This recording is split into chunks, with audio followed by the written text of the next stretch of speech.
If my Wi-Fi goes out during this, okay, it's not my fault. Welcome back, people. How y'all doing? Fucking Spectrum has been like doing maintenance on something. I don't know. All they said was maintenance, scheduled maintenance, and for the past like 2 weeks, there's been some times where usually it's after 12 a.m. the Wi-Fi will just kind of go out for like 6 hours, and right now the Wi-Fi is working, but well, it's mostly working. Ethernet is working, but some of my devices won't connect to the Wi-Fi. It's only Ethernet that it's consistently working. And I don't really know why that is.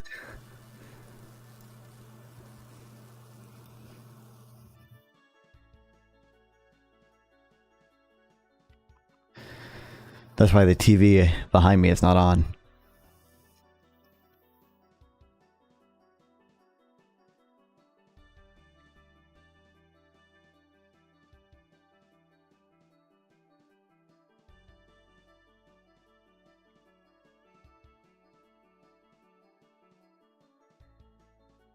to find the thing.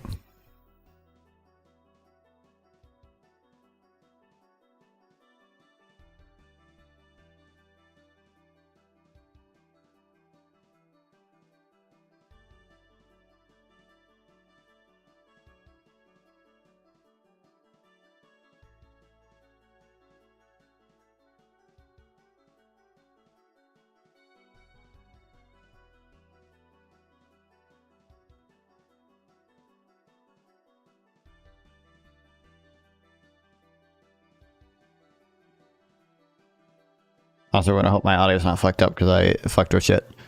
Okay.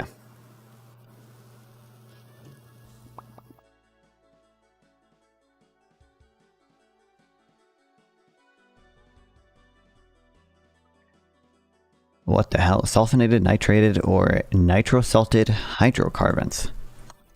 China is always the safe bet.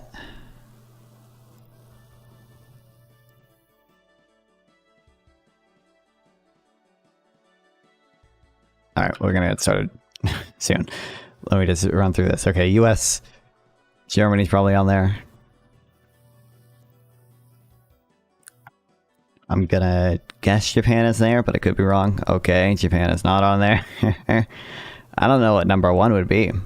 Maybe Italy? Italy or Spain? Actually, I'm gonna guess Spain. Damn. Kuwait. Fuck that shit. What's up, Easy Money? Thoughts on market monetarism? I don't have, like, super strong opinions. I've read Scott Sumner. I think NGDP targeting is probably good, although I don't think you have to be a market monetarist to accept that. And I think generally their view about, well, the 2008 recession, but also NGDP more broadly is also accurate in my view, from what I've read. Mexico. I don't think this is Mexico, but Germany. Oh, fuck. France. What? Belgium? Does Belgium or the Netherlands have 500 billion in exports? It seems like a lot. It's the Netherlands? I wouldn't have guessed the Netherlands would have that much oil either. NGDP targeting is bad because we should abolish money. That's true. All right. We're about to get started here, I think. So let me set some stuff up. So you agreed 2008 stimulus was useless. The fiscal stimulus, I don't think, even a market monitor would not necessarily hold that it was useless. Uh-oh. No. I think I think my thing broke again for the Discord green screen. No, damn it. No. Might have to live with it.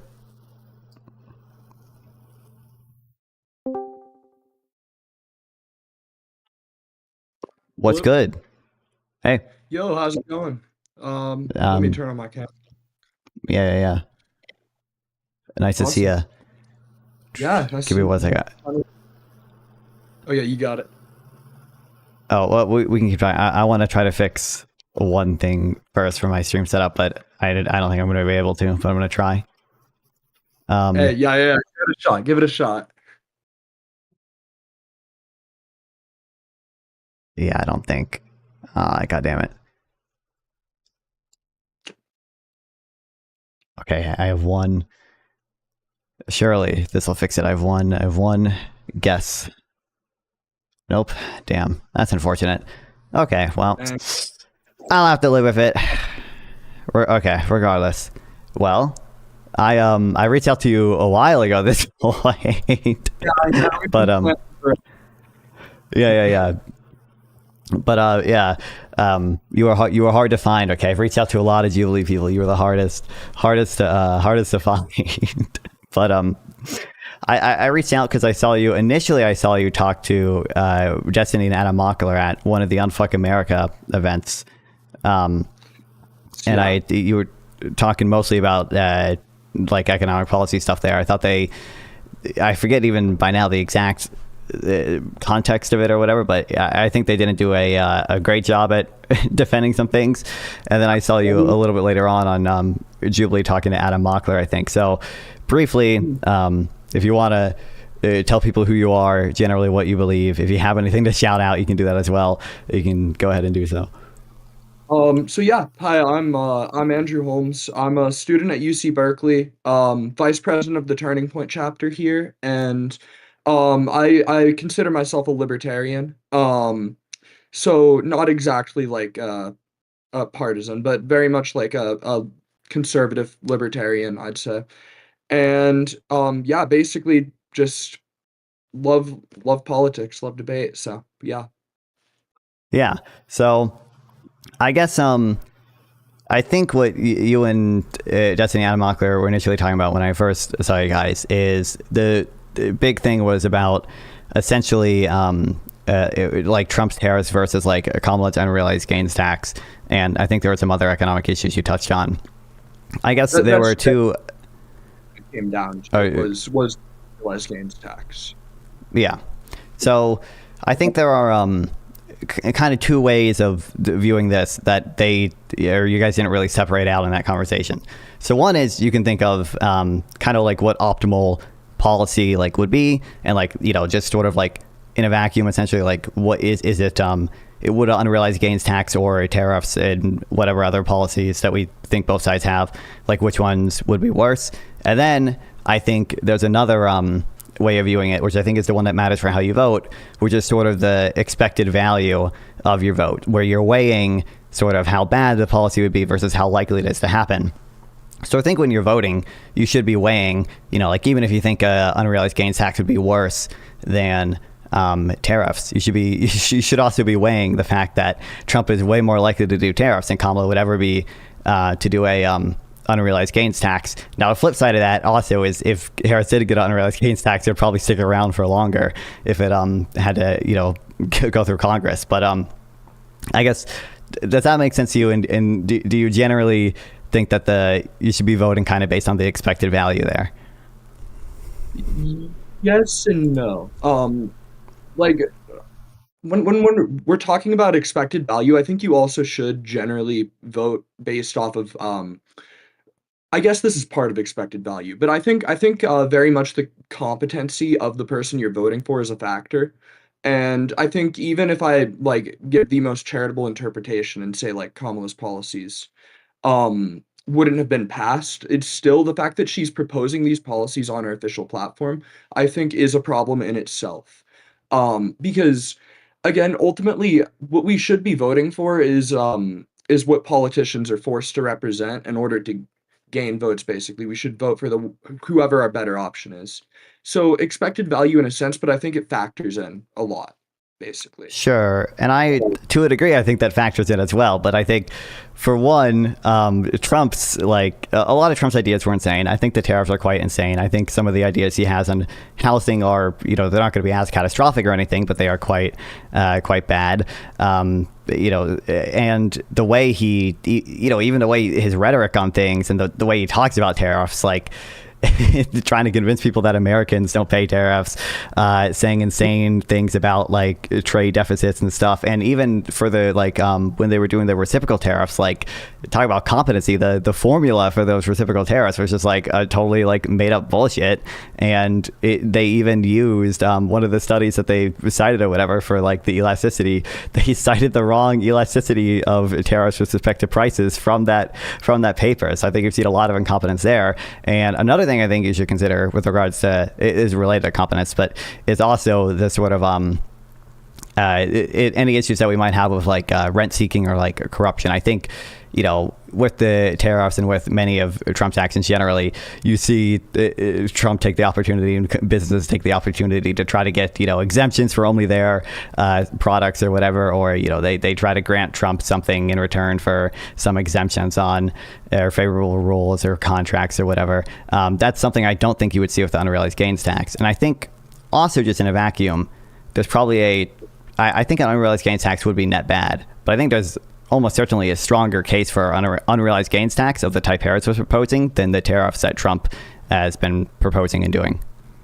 I'd pretty strongly disagree with that. And I just point to the fact that I mean, in the world, there's only really one instance of the unrealized gains tax currently being used, which is in Denmark on crypto assets. And it was literally implemented to stop people from buying crypto. Um, and um, also, and like past that, tariffs historically, like they're obviously they raise prices. I think you saw in the original debate, I'm not pro-tariff by any means. I think that they absolutely are passed on to the consumer. They raise prices, but they have been used throughout history without just destroying the economy. And the reality with an unrealized gains tax, even if it's only on the richest people, is that it just so heavily disincentivizes investment because you have to pay for money you haven't even made yet when you're investing, which is truthfully a very, very bad position to be in as an investor. And so I think there's a reason we do see tariffs that get implemented in the long term. Like, for instance, the US itself actually ran off tariffs exclusively up until like around 1900, a bit before 1900, when the 16th Amendment got passed. And of course, that was a time when we had a much smaller government. But the point being, tariffs can be successful. I don't like them. I don't think they're good in the current context. Whereas an unrealized gains tax, I don't think we really have an example of a successful implementation, nor do we have an actual theoretical backing for them. Sure. So I think I'm not familiar with specifically unrealized gains taxes across countries, but I know that there is some version of wealth taxes which obviously do tax unrealized wealth, unrealized wealth in Norway and Switzerland, and I think Italy has some, but like I think it's only for like foreign assets. There are a few European countries that have even like broader bases than Harris would have had for her unrealized gains tax. I think there's probably some theoretical support for it, depending on how big of an externality you think inequality is. I don't think inequality is that big of an externality. I think the evidence for inequality mattering that much is pretty weak, and the benefits from investment just totally outweigh that with regards to the positive externality that creates.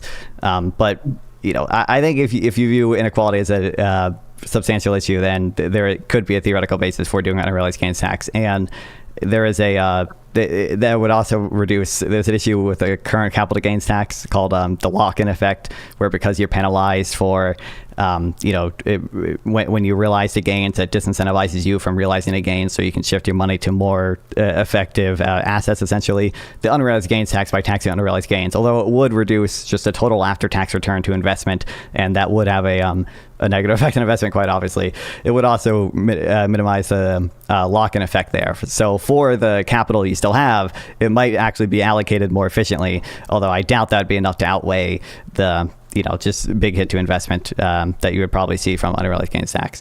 And I guess when it comes to like tariffs working historically or whatever, right? I mean, I think for one, there's kind of just like a public choice theory reason for why there's sort of smaller tariffs in a lot of countries, and some that have been in place historically as well. It's because they benefit a very concentrated group of people, but their cost is like very diffuse. So it benefits these companies to try to rent seek to try to get the tariffs in place, and then the consumers and all the entire voter base just does not have that big an incentive to organize and rally against this tariff, because it just affects every individual one of them so minimally.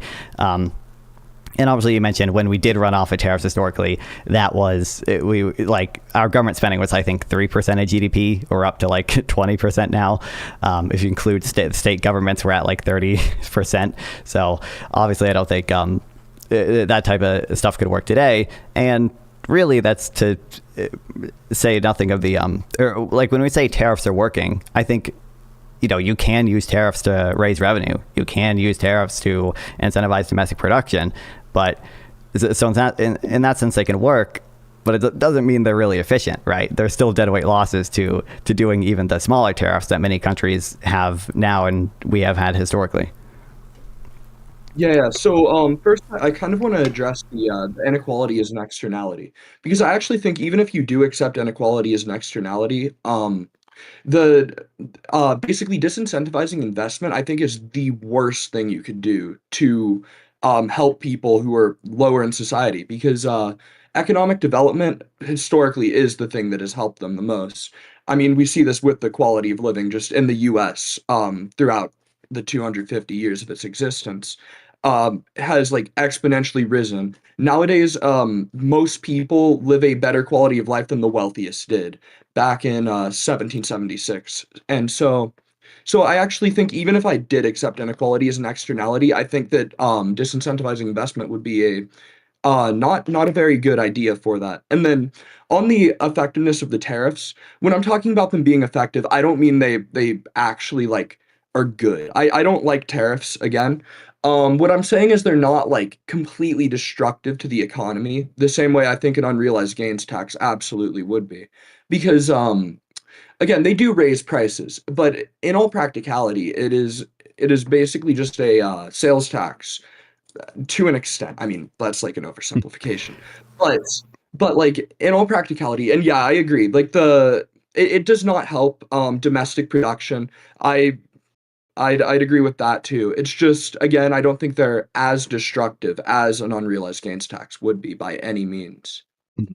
Sure. So it's not like it's going to come back to the expected value point. Then I would separate out like, I think if we were to do like an unrealized gains tax for 30 years, that would probably be worse than having tariffs for 30 years.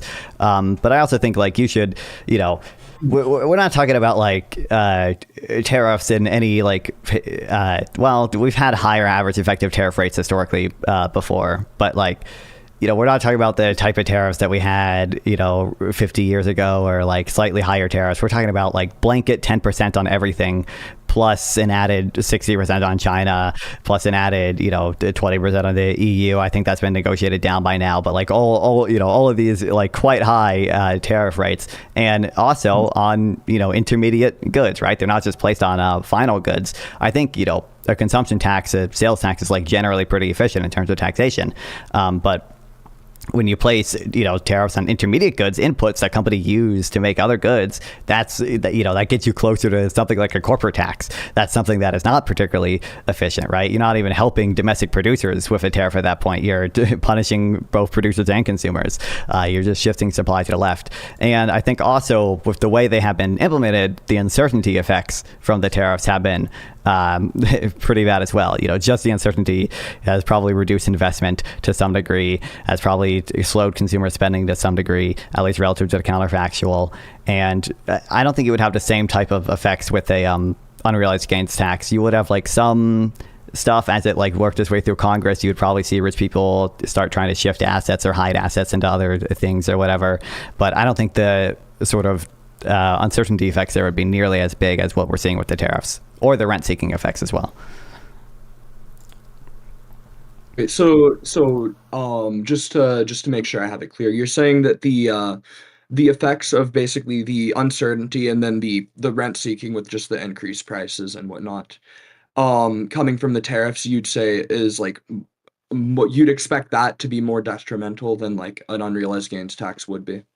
No, not exactly. So first of all, when I say rent seeking, I mean like the sort of what we've seen with like NVIDIA offering Trump certain things and like saying, oh, we'll pay this like 15% tax on our revenue when we export to China if you like get rid of these export controls. The type of lobbying that we saw even in Trump's first term for certain companies to get exemptions to the steel tariffs. That's what I mean by rent seeking. But I'm sort of agnostic on the question as to like, if we just had like X policy with regards to tariffs, like 10% universal tariffs versus like an unrealized gains tax on, I forget the details of Kamala's plan, but I think it was like people over $100 million a year or whatever get like a 3% unrealized gains tax every year.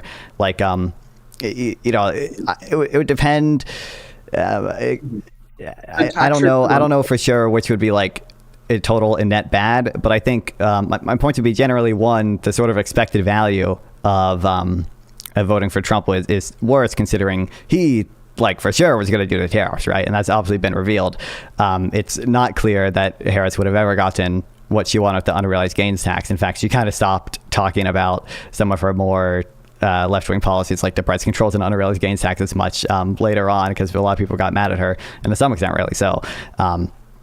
But yeah. So that's number one.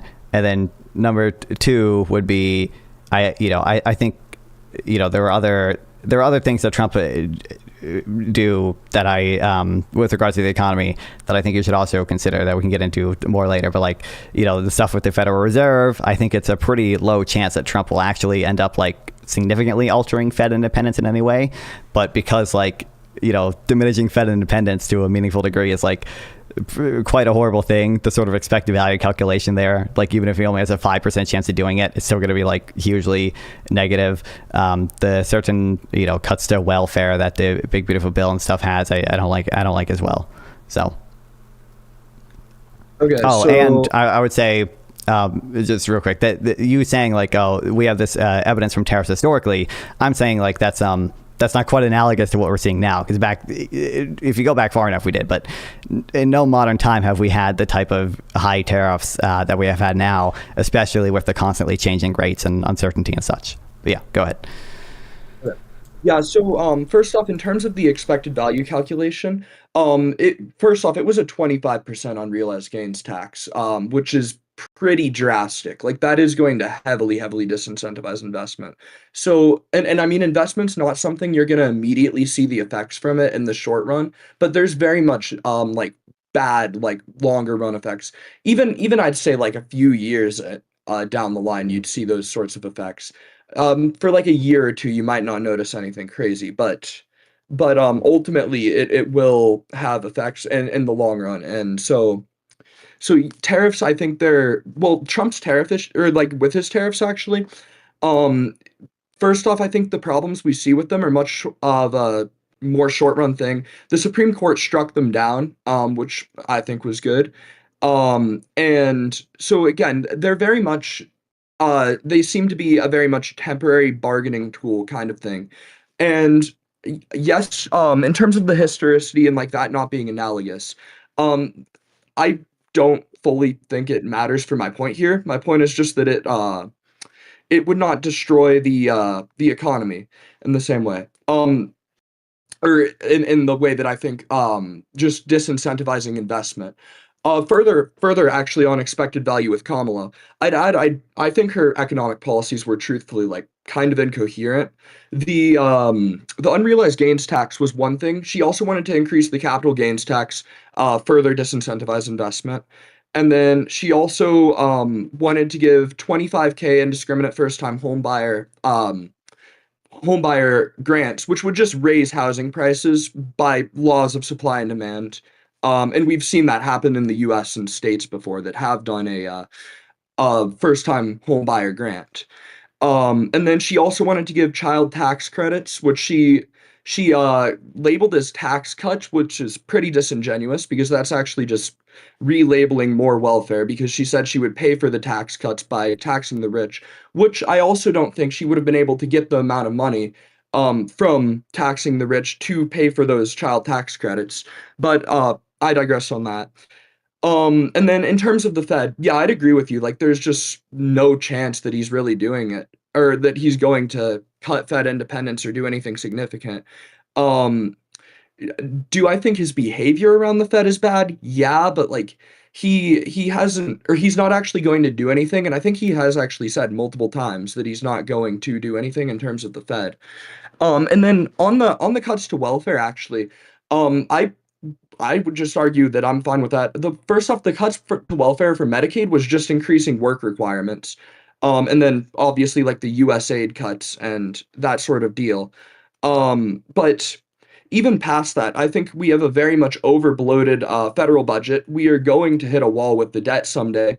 And literally the only way we will be able to cut it is cutting welfare. I don't think he has cut it enough. The reality is what we're doing right now is we're stealing the economic well-being of future generations to help people currently. And I'd also argue we're not even really helping them because the reality is welfare incentivizes people not to move up because they actively get assistance when they are not making more money. And when they make more money, they lose that assistance. So it creates this inverse incentive against basically bettering their position. So yeah, that's all. Sure.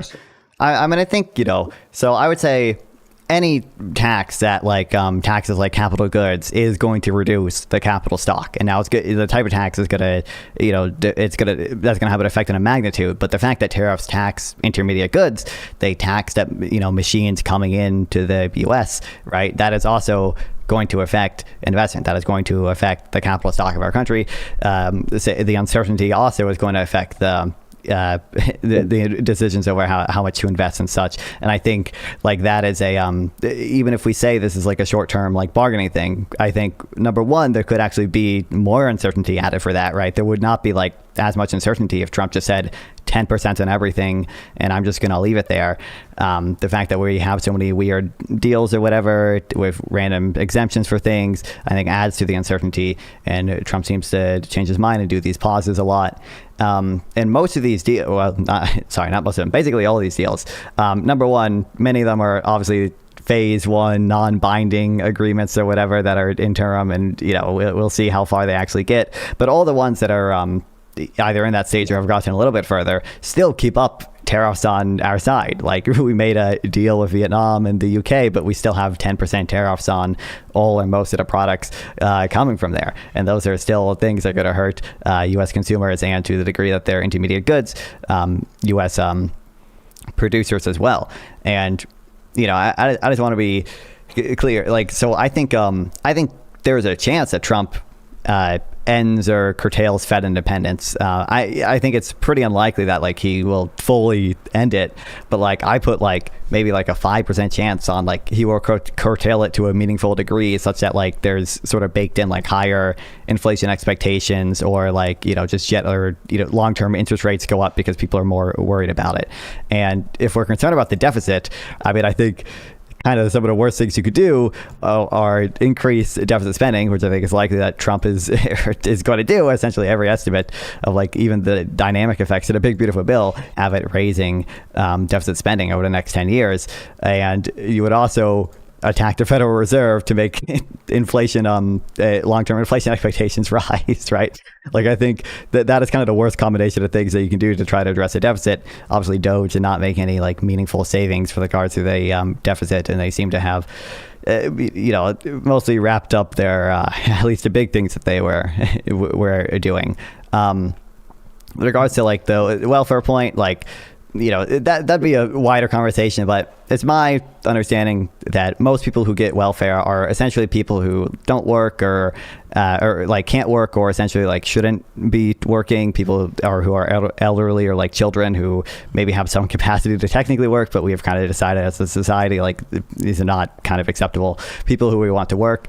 And the concern over work requirements and such is that by increasing the sort of administrative hassle to getting these benefits, you end up decreasing the amount of people who are eligible, or people who are eligible just won't meet the new administrative hassle to do it, and they don't end up getting the benefits. We've seen this in changes in eligibility requirements under COVID. We've seen this in there are two different studies looking at two different states that had work requirements, and they found it didn't really do much to increase employment at all, but it did lead to people who were eligible for these benefits losing their benefits. And I think sort of there's one other thing I wanted to mention. I should have written it down, but I forgot by now. God damn it. Okay, go ahead. Yeah. So, okay. First, I'll just talk about the eligibility requirement. Yeah. So, I mean, even in the case where it doesn't increase working, that's not the issue. The issue is that people, first off, are absolutely abusing the welfare system, and I think we can see this. Most people know just by being online, because there's about a billion videos out there of people bragging about how they abuse EBT to buy literally just snacks and that other sort of deal. But I mean, further than that, it's just, again, I don't think it's a very big issue. And I mean, we could talk more about welfare later if you want to, but I would argue that the free market on its own has had better solutions to welfare that were better for everyone than the state ever did, and it's only because of state intervention that those free market forms of mutual aid basically um, didn't continue to exist. But past that, um you were talking a bunch about like Trump's policies and how they're harmful to the economy. I agree with you that he's bad with the economy. It still does not change the fact that Kamala Harris's policies were just so laughably like blatantly economically illiterate. That genuinely, I first off don't think that she really had defined policies, even when she dropped her platform, which she dropped late. Um, she still was not very defined on exactly what she was going to do. She was arguing for other things like an increase to the minimum wage and further that were not on her platform. And sort of still iffy on her opinions and like not really taking definite stances in interviews. If she had been elected president, no one would have known what the hell they were going to do with the economy because she barely knew. And also, again, I think her platform does really show a lack of economic literacy because it has multiple different policies that literally accomplish the exact thing it claims to try to solve. Again, I'd bring up the first time home buyer grant of 25K, which as anyone who understands supply and demand would know, that would just raise the prices of housing because it would shift the demand to the right. It's just artificially shifting demand. So yeah, I mean, I'd agree that Trump is not the best with the economy. And also, I definitely agree that Doge did not make a meaningful enough cut. That's my biggest issue with Doge, really, is that they have not done enough by any means. Oh yeah, in terms of deficit spending, both candidates would have increased it. The reality is we're at a point where both candidates are kind of terrible economically, in my opinion, and I'm just forced to choose the one that I think is less bad. So, I mean, I agree with all the critiques of Trump here. It's just I think it's still Kamala Harris has a lower expected value than Trump does. Sure. I mean, I think it's likely Kamala Harris would have increased house spending by less, but we can talk about that in a second. The housing was the thing I was gonna mention earlier too, and also the tax credit thing. For one, I think it's not really that misleading to frame the child tax credit as a tax credit. Like that's how we sort of administer a lot of welfare adjacent benefits in the U.S. We have the earned income tax credit. We have the child tax credit. These things are tax credits, even if they can lead to like I know part of the child tax credit at least is refundable. So like even if you don't pay taxes, like you can get a check even if so it's not a tax credit in the same sense that it just reduces your taxable income because it actually gives you money. But I think the important thing is to change in after-tax income, and I think increasing people's after-tax income who are eligible for child tax credit probably tends to be net positive. I think, you know, there does seem to be evidence that it has some effect on child poverty in reducing it, and I think the free market sort of struggles to get payments to people who either can't work or shouldn't be working because although you can get like transfers from your family and such, there's just too many people who are not going to have enough support around them from like charity, private charity, or family to actually support people in a meaningful way. But you know, with regard to the housing point, I agree the tax credit for first-time home buyers would have raised prices. I don't know how big nationally, but for one, just to continue talking about Harris, she also had a tax credit for selling homes, and a part of the plan was to sort of reallocate homes from you know, boomers who should arguably be downsizing but aren't because they just have so much wealth tied up in their home that they want to hold on to sort of reallocate from those to younger people. And you accomplish that supposedly by giving people a tax credit for selling homes and giving people a tax credit for buying homes. Now, in fairness, the tax credit for buying a home for the first time was bigger than the one for selling the home. But she also wanted to, you know, build 3 million new homes. And now I think it's unlikely that she would have actually gotten all 3 million new homes actually built. But she did have like some more specific plans to sort of get rid of some environmental reviews for stuff and to sort of reform the way that grants are given to different communities. I forget the exact details of it, but you know, under Trump, we've seen. I don't think Trump has signed it yet, but the bill that just passed the Senate on housing, which has some good stuff in it, like it also has stuff to streamline some environmental reviews, but it also is like, you know, banning or you know, essentially placing a heavy tax on the build to rent housing from like institutional investors, because Trump plays into all these like populist narratives about all these big investors driving up the price of homes and we need to, you know, stop all of this. Trump signed an executive order, trying to limit the amount to which institutional investors could own homes. But the new bill that he's almost certainly going to pass is going to force people who build homes that then rent them out to sell them after 7 years, and that's probably going to heavily diminish the extent to which that industry, the build-to-rent industry, is actually exist. And when it comes to the eligibility changes and stuff, like stopping fraud, I mean, the point of these changes is normally framed as, and you can find stuff from J.D. Vance and Mike Johnson and Trump to some extent too, saying as much. This is meant to stop the people who are on Medicaid and don't work but are young, healthy men or whatever who should be getting a job. That's just not. It doesn't sound like the type of fraud that you were referring to there. And I would expect by increasing the administrative burden, it probably technically has some result on decreasing fraud, but only because it also kicks off a lot of people who are otherwise eligible for Medicaid and Medicare. Okay, so first thing was, or I want to respond to, is that you said the free market can't really get support out to people who can't work. I would just disagree with that from a historical standpoint.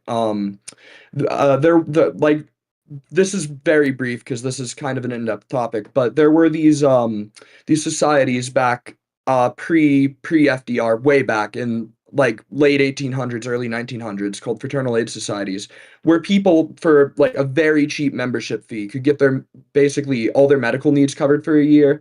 And it was a society that was actually actively incentivized to help the people in it get better. And these societies only ended because the doctors that worked at hospitals didn't like them, because it actually made it too cheap, because what they would do is they'd get a doctor on a retainer.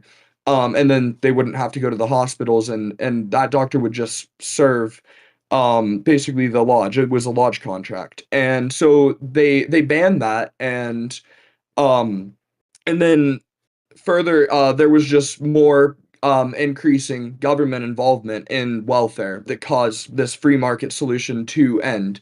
So it's solely because of the government that the free market is not able to provide for people who can't work for themselves. And the reality is, in history, it absolutely has been able to. And then past that, you were talking about Trump's housing bill. Again, I agree. It's stupid. Trump is not great, and we're at a terrible position where I have to pick between basically just two awful economic positions, and somehow Trump's the better one, in my opinion here. And also on populism, I 100% agree with your hatred of populism. I remember I saw one of your videos where you had a guest and he said the problem with populism is it's too easy to sell, and I'm like, yep, that's Oh yeah. I don't know how much you looked into me before, but I'm not I'm not that crazy on some of the sort of more populist left wing policies that to some extent many Democrats are playing into now. So no, that's the problem, is everyone's playing into populism because it is easy to sell, because it's just these policies make us feel good, and then right. everything kind of goes down the drain. But yeah, so I mean, I agree. I think populism is just too much of a problem. It's not, I wouldn't say it's just a Trump issue though. Kamala Harris absolutely played into the populism. She argued for expansion of basically government healthcare, and a ton of other. There was a video I saw once. This was back in 2020, I think, of her proposed policies, and basically she had crazy spending, the highest spending out of anyone in the Democrat primaries, that she was proposing. And so I just argue that yeah, she plays more into the populist sort of deal of what's good for the people, then yeah. So Well, I think in, that's like 2019, 2020 during the primary, like she was trying to stand out by like being pretty crazy progressive. That's why people called her like flip flop Kamala or whatever. It's because she, when she was running in 2024, didn't maintain a lot of those positions that she had kind of expressed earlier. But I think that's because she was trying to, moderate essentially to appeal to more people in the general election. And during the primary, she was just trying to look, has a very progressive time. She was trying to stand out, trying to be a progressive to get further. Didn't end up working. But, I guess I haven't done a ton of research of the fraternal aid societies. I've heard some libertarians mention them before. It's just my basic understanding that like if you kind of just look at like the percent of GDP like spent on sort of transfer payments and such and charity, it's like almost never over 2%. Essentially no matter where you look, where if you look at like social spending today, even in the US, it's like 20%, right? And that's in European countries it's even higher. So I think you're never going to get to the levels that sort of in modern society at least we find to be like the sort of adequate amount of support that we give to people. Maybe historically we gave people some neutral loaf. Okay, we gave them rice and beans so they could survive for a bit, but now they get SNAP benefits, they get some housing benefits, they get obviously a much better life. But I agree neither candidate had an optimal policy, right? And I think Kamala Harris played too much into populism. I guess here's it's kind of, I don't want to say it was frustrating, but here's part of the difference to me. I think, you could find a decent amount of economists who support an unrealized gains tax. You could find a pretty sizable amount of economists who support either single payer healthcare or a public option. And I don't know where exactly Kamala Harris stood on that in 2024, but she might have been, she probably was single payer in 2020. I don't know about 2024, but you could not find like any economist, save for Orrin Cass, okay, and I don't know if he really counts, that would defend what Trump is doing with tariffs, what Trump is doing with the Federal Reserve. You can find probably a handful of economists who will defend what he is doing with the deficit spending and such. And, to be fair, I don't think that many economists would like fully support whatever Kamala's final budget bill would end up looking like. But even on the welfare point, you're going to find a fair number of economists who are going to support Kamala more than Trump, even if there are going to be like libertarian economists who are going to side with Trump on that one, obviously. I don't know. It just seems like many of Trump's policies are like, by that metric, way more economically illiterate, and they're coming from people like Peter Navarro. I don't know how many policies are actually coming from Lutnick and Besant, because they are like more moderate than like Peter Navarro is. But there's a reason Trump has to search around for these type of people, and why so many economists like won't support him, even if they're like relatively libertarian leaning. Mm-hmm. Well, I mean, on just finding an economist in general, I think that sort of just comes down to an issue where you can really find an economist that supports anything. I mean, Richard Wolff is an economist and he supports socialism. So, truthfully, I don't find the appeal to economists that convincing. Well, I'd rather appeal to theory and then what we've seen in reality. Sorry, do you want to respond? Sure, but my point there is, I think you can find much more economists, right, and that would support many things in Kamala's plans than you can for stuff in Trump's plan. But like, that's my point there. If we're trying to talk about like who is economically illiterate or whatever, probably the person who, if you poll economists on their support of tariffs, no one would agree with Trump's position there. Not that many would agree with Trump's position on the Fed independence. Maybe some people do. And with regards to like the welfare cuts and the big beautiful bill and the deficit spending, I think he would still be probably underwater there with regards to the approval of economists, but it would be much closer. I think it's fair to say that person's probably more economically illiterate than whatever Harris is doing. And just to clarify the point about like searching for an like Trump has to find people who are like very willing to kind of suck up to him. I don't think like every president to some degree is going to try to pick people who agree with them, but I don't think Kamala Harris has to do that same type of thing. There's plenty of people who already are somewhat aligned with her. I don't necessarily think that means anything about the actual validity of the policies. Because again, like we can appeal to the economists, the experts, whatever. But that ultimately just comes down to what I think is sort of fallacious reasoning. Because the reality is, like, what I want to look at is what the effects of the actual policies would have been. And I don't necessarily care about what people's opinions are. I've when there's like very clear theoretical reasoning and data to show that the policies she would have done would have caused a lot of issues. First off, I mean, like, she had several policies that were inherently inflationary just in the platform. Like, again, the we've talked about it quite a bit, but the down payment grant. Past that though, she also had praised Biden era policies that very much caused a ton of inflation, like the Inflation Reduction Act, which is one of the worst named acts I think that has ever been passed. I mean, I don't And think the Inflation Reduction Act caused that much inflation. I think the American Rescue Plan caused some amount, but rescue plan definitely caused more. I was about to mention that one too. Because actually one of it's interesting because one of the things Destiny was talking about was how the advisors would have told her no, but there actually was an advisor that said don't go through with the American Rescue Plan, and they didn't listen. So, um, yeah, regardless, I mean, the Inflation Reduction Act was a ton of subsidies, which are going to inflate costs. That's just kind of how subsidies work. Um, but well, but yeah, they're not I mean, inflate costs for who? They should reduce costs to consumers. They might reduce, like, depending on the effect they have in deficit spending, they could increase cost elsewhere. Like they could be inflationary on net, but they're going to probably decrease the cost of whatever you're subsidizing. yeah. Regardless of that, though, um, the point, and yeah, they would reduce the cost of what you're subsidizing, but interference in general. What am I saying? Sorry, I kind of just blanked out there. Sure. Um, I think sorry. if you did like a subsidy for like solar panels would become cheaper. But if you were deficit spending to do that, you might see like a broader inflationary impact.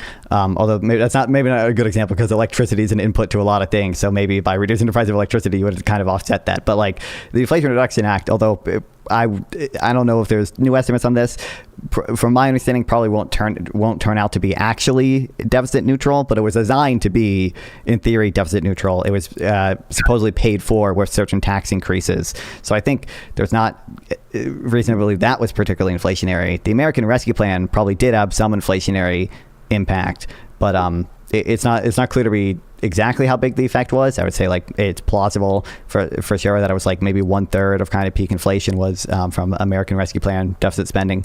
But I think obviously there are many things in Trump's policy platform that are inflationary as well. And the American Rescue Plan was at the very least taking place in the context of us, kind of starting to recover from the COVID recession that we just had.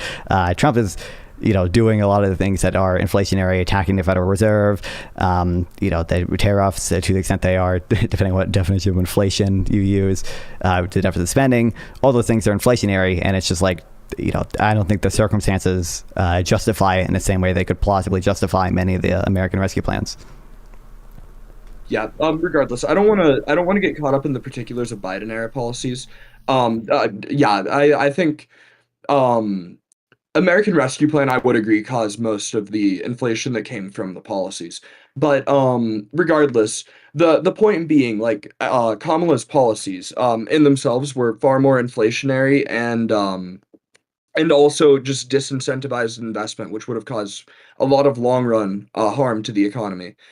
Well, so what And were the inflationary policies of Kamala Harris were the tax credit for buying homes, right?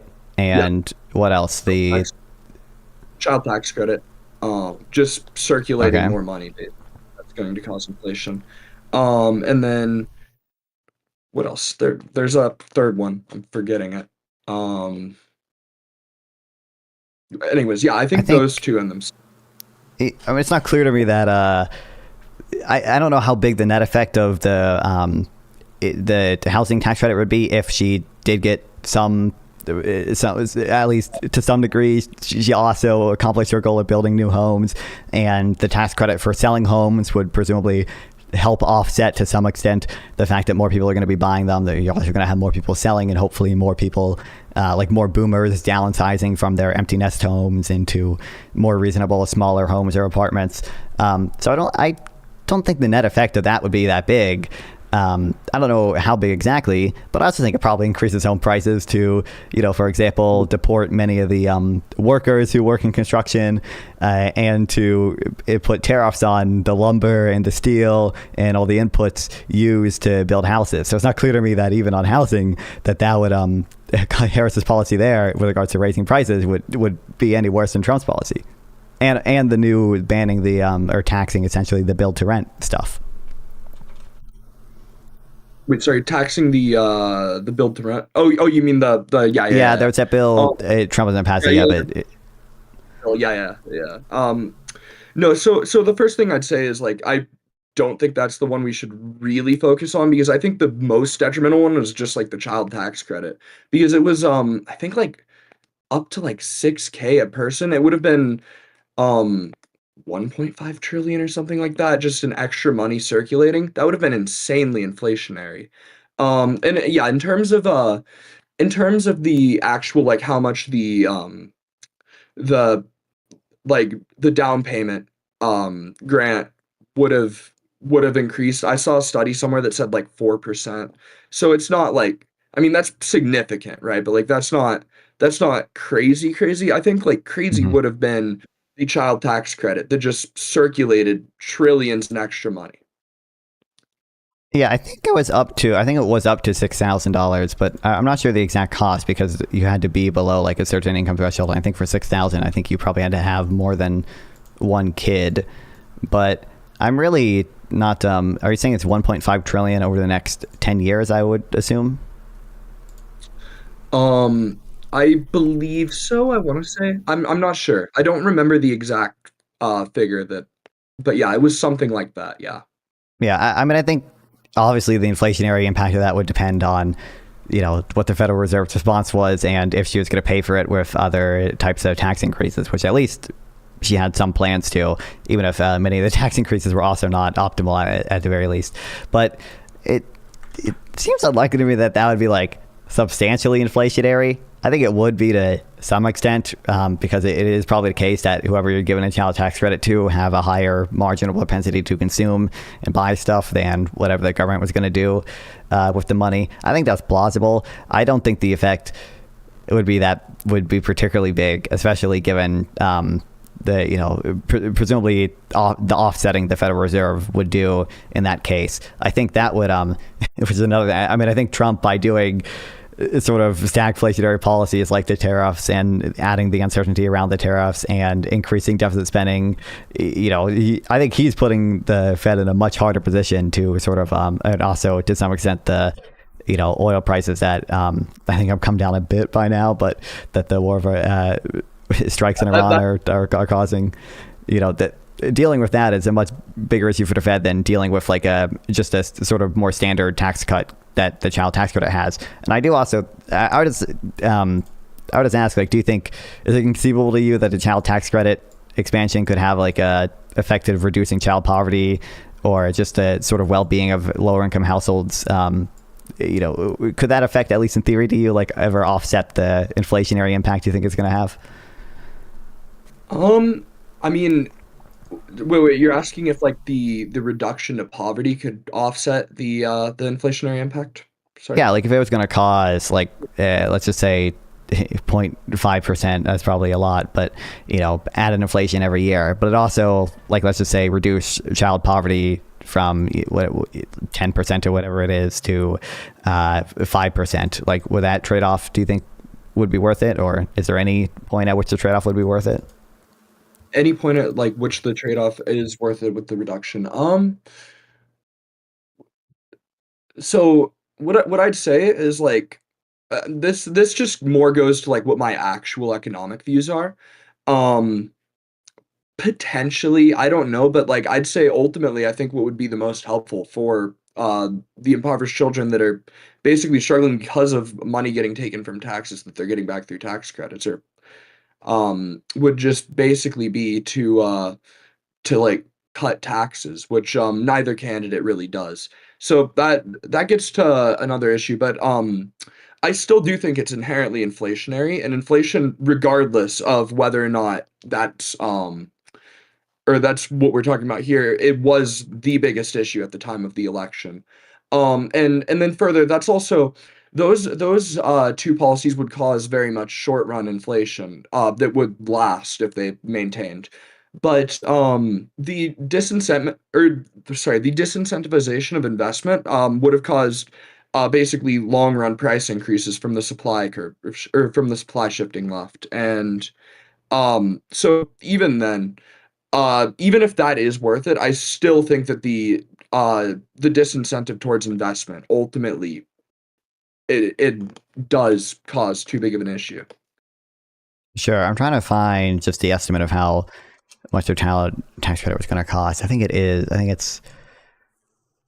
I believe you were right about 1.5 trillion over 10 years. I would imagine it have to be over 10 years, because I think her whole. I think if you like look at her whole plan or whatever, it was like 2 trillion or something over 10 years for the entire plan, including both the tax increases and the 2 trillion added to deficit, including both the tax increases and the new welfare and tax credits and stuff, the new spending. Yeah, it's 1.5 trillion over the next 10 years if for the child tax credit and for the expanded, what does ARPA stand for again? The American Rescue Plan. Oh, it's some of the tax credits from the American Rescue Plan permanently extend the earned income tax credit expansion. So that's combined the child tax credit and the earned income tax credit. But I mean, that's fine. Like that's not a negligible amount of money by any degree.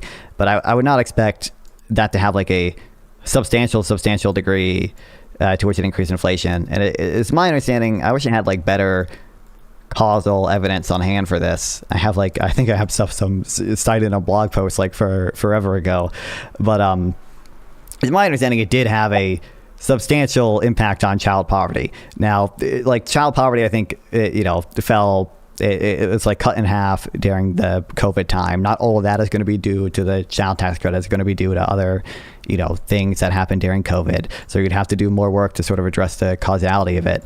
But I guess it would be, I think it's reasonable to say the effects of it would be substantial with regards to reducing child poverty. It's not clear to me the effects would be substantial with regards to increasing the deficit. And I think ultimately Trump is increasing deficit probably by more than Kamala would have for kind of worse reasons. For a lot of the, he's cutting welfare to a lot of people. We're reducing taxes that are, in my view, not optimal for sure, like corporate taxes and taxes on capital gains, but also probably on net progressive, and probably not like that harmful compared to some alternative taxes, compared to like unrealized gains taxes even, and compared to tariffs as well. And we're also increasing, or even just increasing the pressure on our Federal Reserve or whatever, is probably going to raise inflation expectations, probably going to raise long-term interest rates. And in fact, I think any of the sort of positive growth effects that the Big Beautiful Bill could have by cutting those taxes, that I, again, think aren't necessarily optimal, is probably going to be roughly offset by the sort of increase in interest rates from the increasing deficit itself, and also from the pressure on our Federal Reserve. There are estimates you can find from a few different people trying to estimate the growth effects of a Big Beautiful Bill. They all say essentially the same thing. It probably is net positive, considering even the increase in deficit that's going to raise interest rates. But it's very low. It's like 0.4% GDP over the next 10 years. And, we just got another bad like GDP print today. And I think those are plausibly related to the deportations, the tariffs, the uncertainty, many of those things. Okay. Yeah, I think this is honestly an instance where we're just going to disagree on the effects of Kamala's policies. Because I do genuinely think that we're kind of skipping over, first off, the unrealized gains tax and capital gains tax increases, which again, that would cause crazy harm to just the investment and the supply side of everything. But yeah, I mean, I disagree with I think this is an instance where like really the disagreement comes down to what we think would have happened, which is I don't think something we can necessarily prove to each other. So Right. Well, I would just ask, like, what is your, so I don't have like many things for this stuff on hand, but like I've read, keep up with a lot of people on Substack. I've read their arguments. It is my understanding from their works, and I could dig through my notes and find some of the study. In fact, I found like two of them that I could use, but I don't really want to. I don't know the full details of them or anything because it's been a while. Both of which say town tax credit had a substantial effect in reducing child poverty. And then, like, I'm sort of aware of, like, broadly, like, there's one study that I remember looking at what they estimate the effects of the American Rescue Plan's contribution to inflation would be. And the way they did it is by using, like, sort of high frequency data from private banks that they have on, like, inflation expectations. And they tracked it during, like, the Georgia runoff election, because if I think Ossoff was the person running at the time. I think if Ossoff won that runoff election, it was much more likely the American Rescue Plan was going to pass, and therefore the inflation expectations would go up, and the market expectation of inflation expectations they assumed to be broadly accurate. They looked at historical data that said it's actually slightly underestimated in the past. So that found like roughly a third of the American of inflation was due to the American Rescue Plan, and that was a lot more spending than, and also during a time where we had even larger like supply shock issues as well, obviously. And that led to like a decent amount of inflation, but not like a crazy, insane, catastrophic amount. So I would think the child tax credit would have significantly smaller effects than that, and would probably not increase inflation that meaningfully. That'd be my basis for that. I don't know. I would just ask kind of broadly what your basis is for your arguments. Not that I don't think you have them, or not that I expect you to have things in hand, but I'm just... Yeah.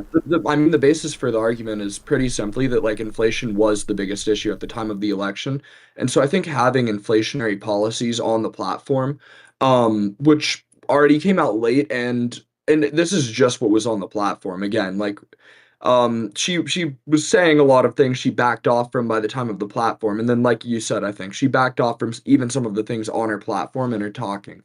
Um but this again, I think it's just the fact that this is on her platform, that she's putting inflationary policies here at a time where inflation was the most or the biggest thing. And I mean, yeah, tariffs are inflationary as well, obviously. But there's at least like a clear purpose with those. And I don't think they've had that much of an impact considering they got struck down by the Supreme Court for the most part. Though I mean, they have had an impact, but it's not, basically, I don't think it's drastic. Whereas I think all the combined policies of Kamala would have caused drastic issues. Because with Kamala, it's not just one policy, it's the combination of all of these different policies that would add up to cause an absolute, what I would call just a straight up disaster in the long run in our economy through the disincentivization of investment. Sure. So there'd be, for one thing, I like that Kamala Harris sort of had a, relatively concrete plan, even though I think, Kamala Harris has definitely put in a very tough position given how late Joe Biden dropped out, and given the fact that, I think she very much struggled to communicate to voters effectively. I think she very much struggled to bring up a like super coherent message or anything. But, given that tough position that she was in, she did have like a policy platform. She had like the 82-page PDF on the opportunity economy that listed a bunch of these ideas. The unrealized gains tax was not in that, but or at least I don't believe it was. Her like price controls were, but I think to the extent that like she backed off on some of these ideas, they reflect Kamala Harris trying to refine her messaging in the limited time she had, and her to some degree listening to the ideas of or listening to the criticism of people and saying, hey, like clear, this is not actually a good idea. So maybe we shouldn't do it, or at least we shouldn't make it our priority. And for Trump, I'm trying to find his like website for the campaign. Is down by now, so I have to go through and try to find something. But like Trump just had totally incoherent ideas.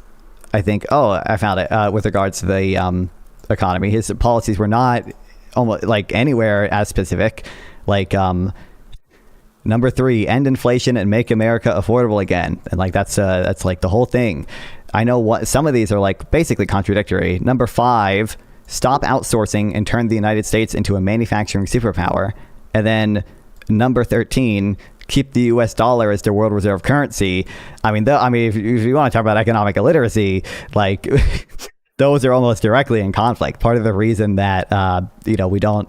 Like we're not a manufacturing superpower in the way Trump wants to be is because our dollar being the world reserve currency keeps the demand for it relatively high and stable, which keeps our currency relatively high in value relative to other currencies, which means it's more expensive for them to buy our exports, which is why there's been some conflicting messaging as to what Trump's goal is with the dollar if he wants to decrease the price of the dollar in foreign exchange pools. We've seen conflicting messaging on that. I think we've seen a lot of conflicting messaging from Trump. I think his ideas were not coherent. Many of them were sold using populist rhetoric that was also not coherent. And I definitely see things I don't like in Kamala, but I think they are, 1, representative of the position she was put in, and 2, even then, just are not nearly as bad in the same way. Yeah. So, first on, you said like you like that Kamala had a concrete plan. I actually just think that sort of is not what she had. Throughout the entire election cycle and on the entire campaign, she repeatedly refused to give clear and defined answers on exactly what she was going to do. She dropped her platform insanely late. And when she did, her answers were very much policies that are incoherent with reality. And basically, she spent literally her entire campaign practically just running off the fact that she was not Trump rather than giving a defined concrete plan, dropped the policy or the platform very last minute, and that is the stuff that actually got by advisors and that sort of deal.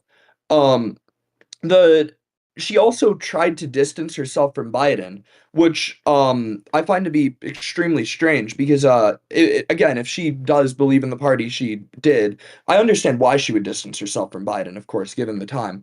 But again, she was the vice president of this administration. Trying to distance herself from it literally just made her look awful.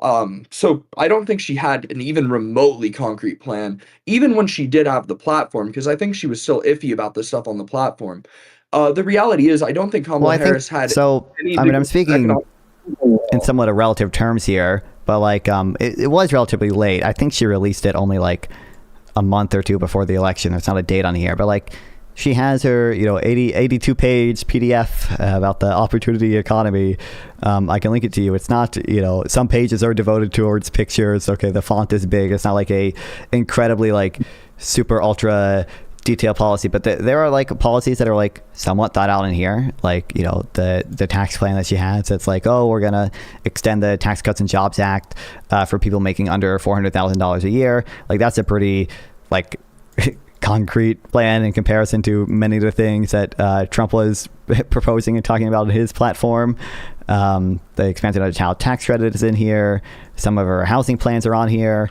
I mean, like even the policies that I don't particularly like I think she talks about the I think price controls is a little harsh, but price controls, price limitations, price gouging laws about grocery stores.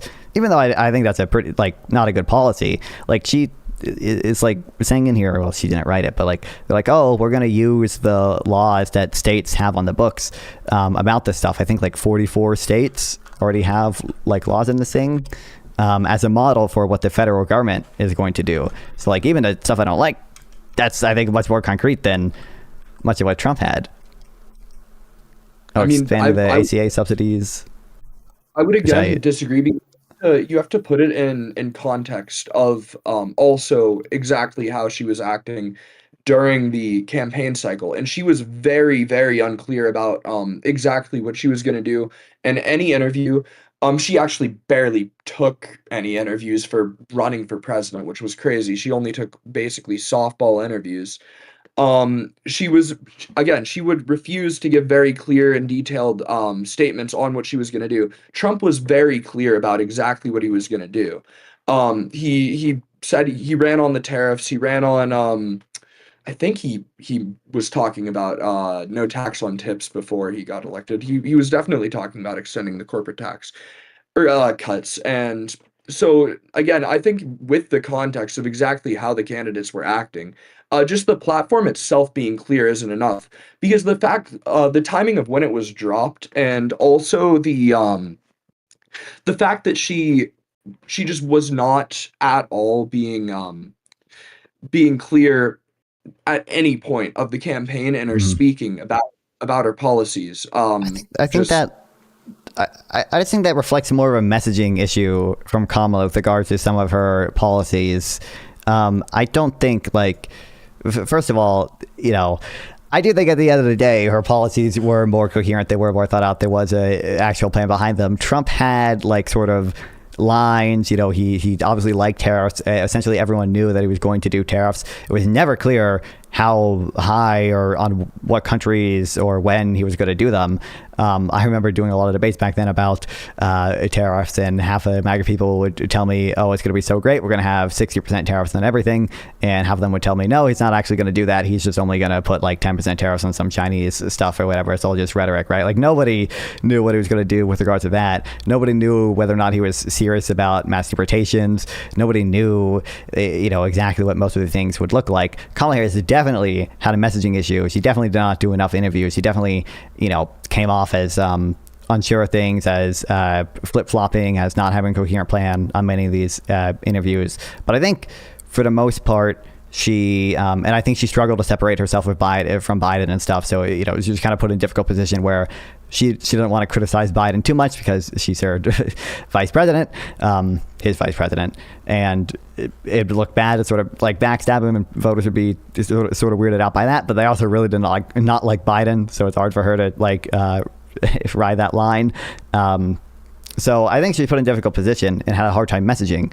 But just at the end of the day, there were more concrete ideas behind it. She had people at least knew for the policy she laid out roughly what they were going to look like, right? I'm going to make groceries affordable by putting laws into place that many of these states already have. This is my model, right? I'm going to extend ACA subsidies. She did draw a lot of analogies to either Biden, I don't know if she ever mentioned Biden specifically, but Biden administration policies with regards to certain benefits like the ACA subsidies, with regards to a child tax credit, right? Those are all things that people knew roughly or almost exactly what she was gonna do on Trump's headline platforms. People didn't know whether it was real or not. Yeah, so I think that messaging issue is an issue in clarity itself, and it absolutely stemmed from her lack of knowledge about what she was going to do. I don't think it's ever in our interest to vote someone into presidency who does not personally have an understanding of what they're going to do with their platform, at least to some degree.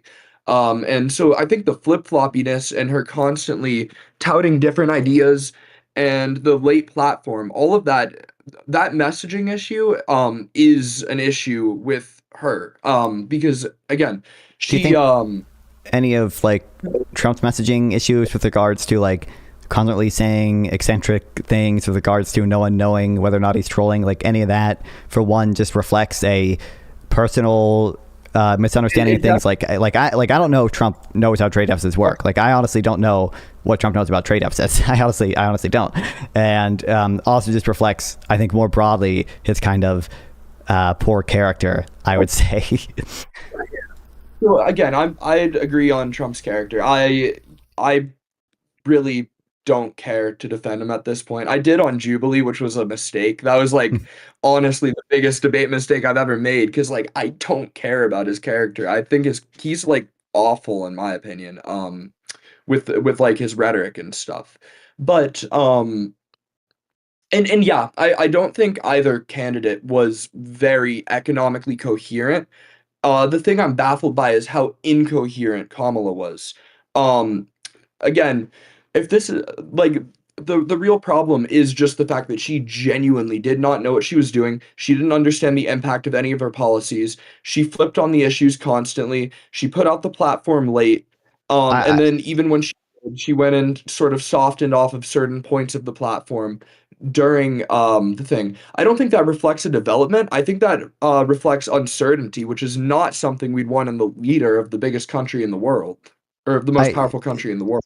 I think like So. there are like kind of places where I can agree with a much more narrow version of what you're saying, but just like overall, I think we just had like much more coherent plans from Kamala, even with just just the tariffs again.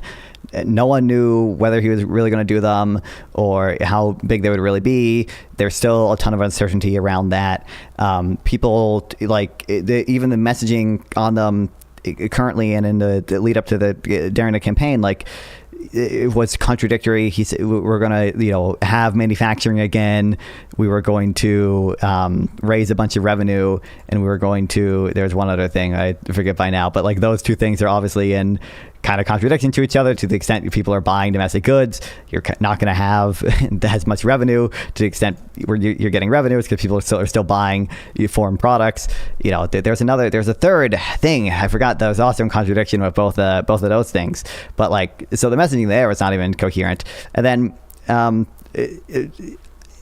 of it again comes down to the expected value point. So to the extent that we think Kamala Harris had these like incoherent plans or whatever, I guess like what % chance would you put on the unrealized gains tax getting passed? I genuinely don't know what percent I'd put on it off the top of my head. But I don't know. It would be difficult to pass through. I'd give it a significant enough chance though. I'd say maybe for like a more conservative estimate, we'll say 20 to 30%. Okay, I think it's probably lower than that. I think it's probably 15% or under. And then I think there's also a non-zero chance that it's unconstitutional, so it could be struck down even if it did get passed. But I don't know how long it would take to. Obviously, it took a year to get the tariff struck down, but I think it's probably like 15%. And obviously, we have different views on that as to how exactly catastrophic it would be. I guess so. What are the other? I would get a child tax credit, to be fair, a pretty high chance of getting passed.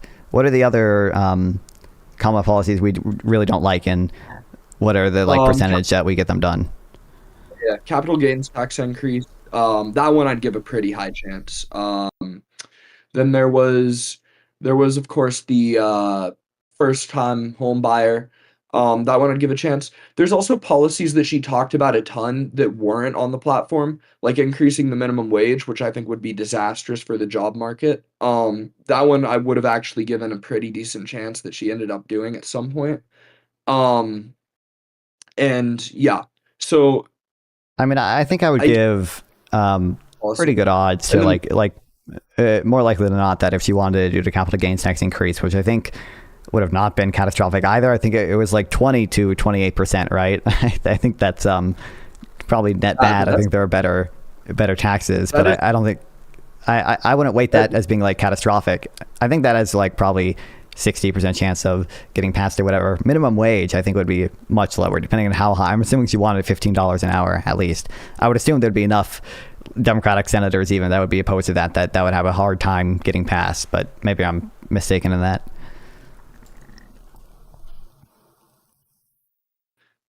So, yeah. Anyways, but how regardless, bad, yeah. like, so how bad do you think it would be? So roughly, I don't know how I even want you to quantify this, but like, how bad do you think tariffs are / have been for the U.S. economy?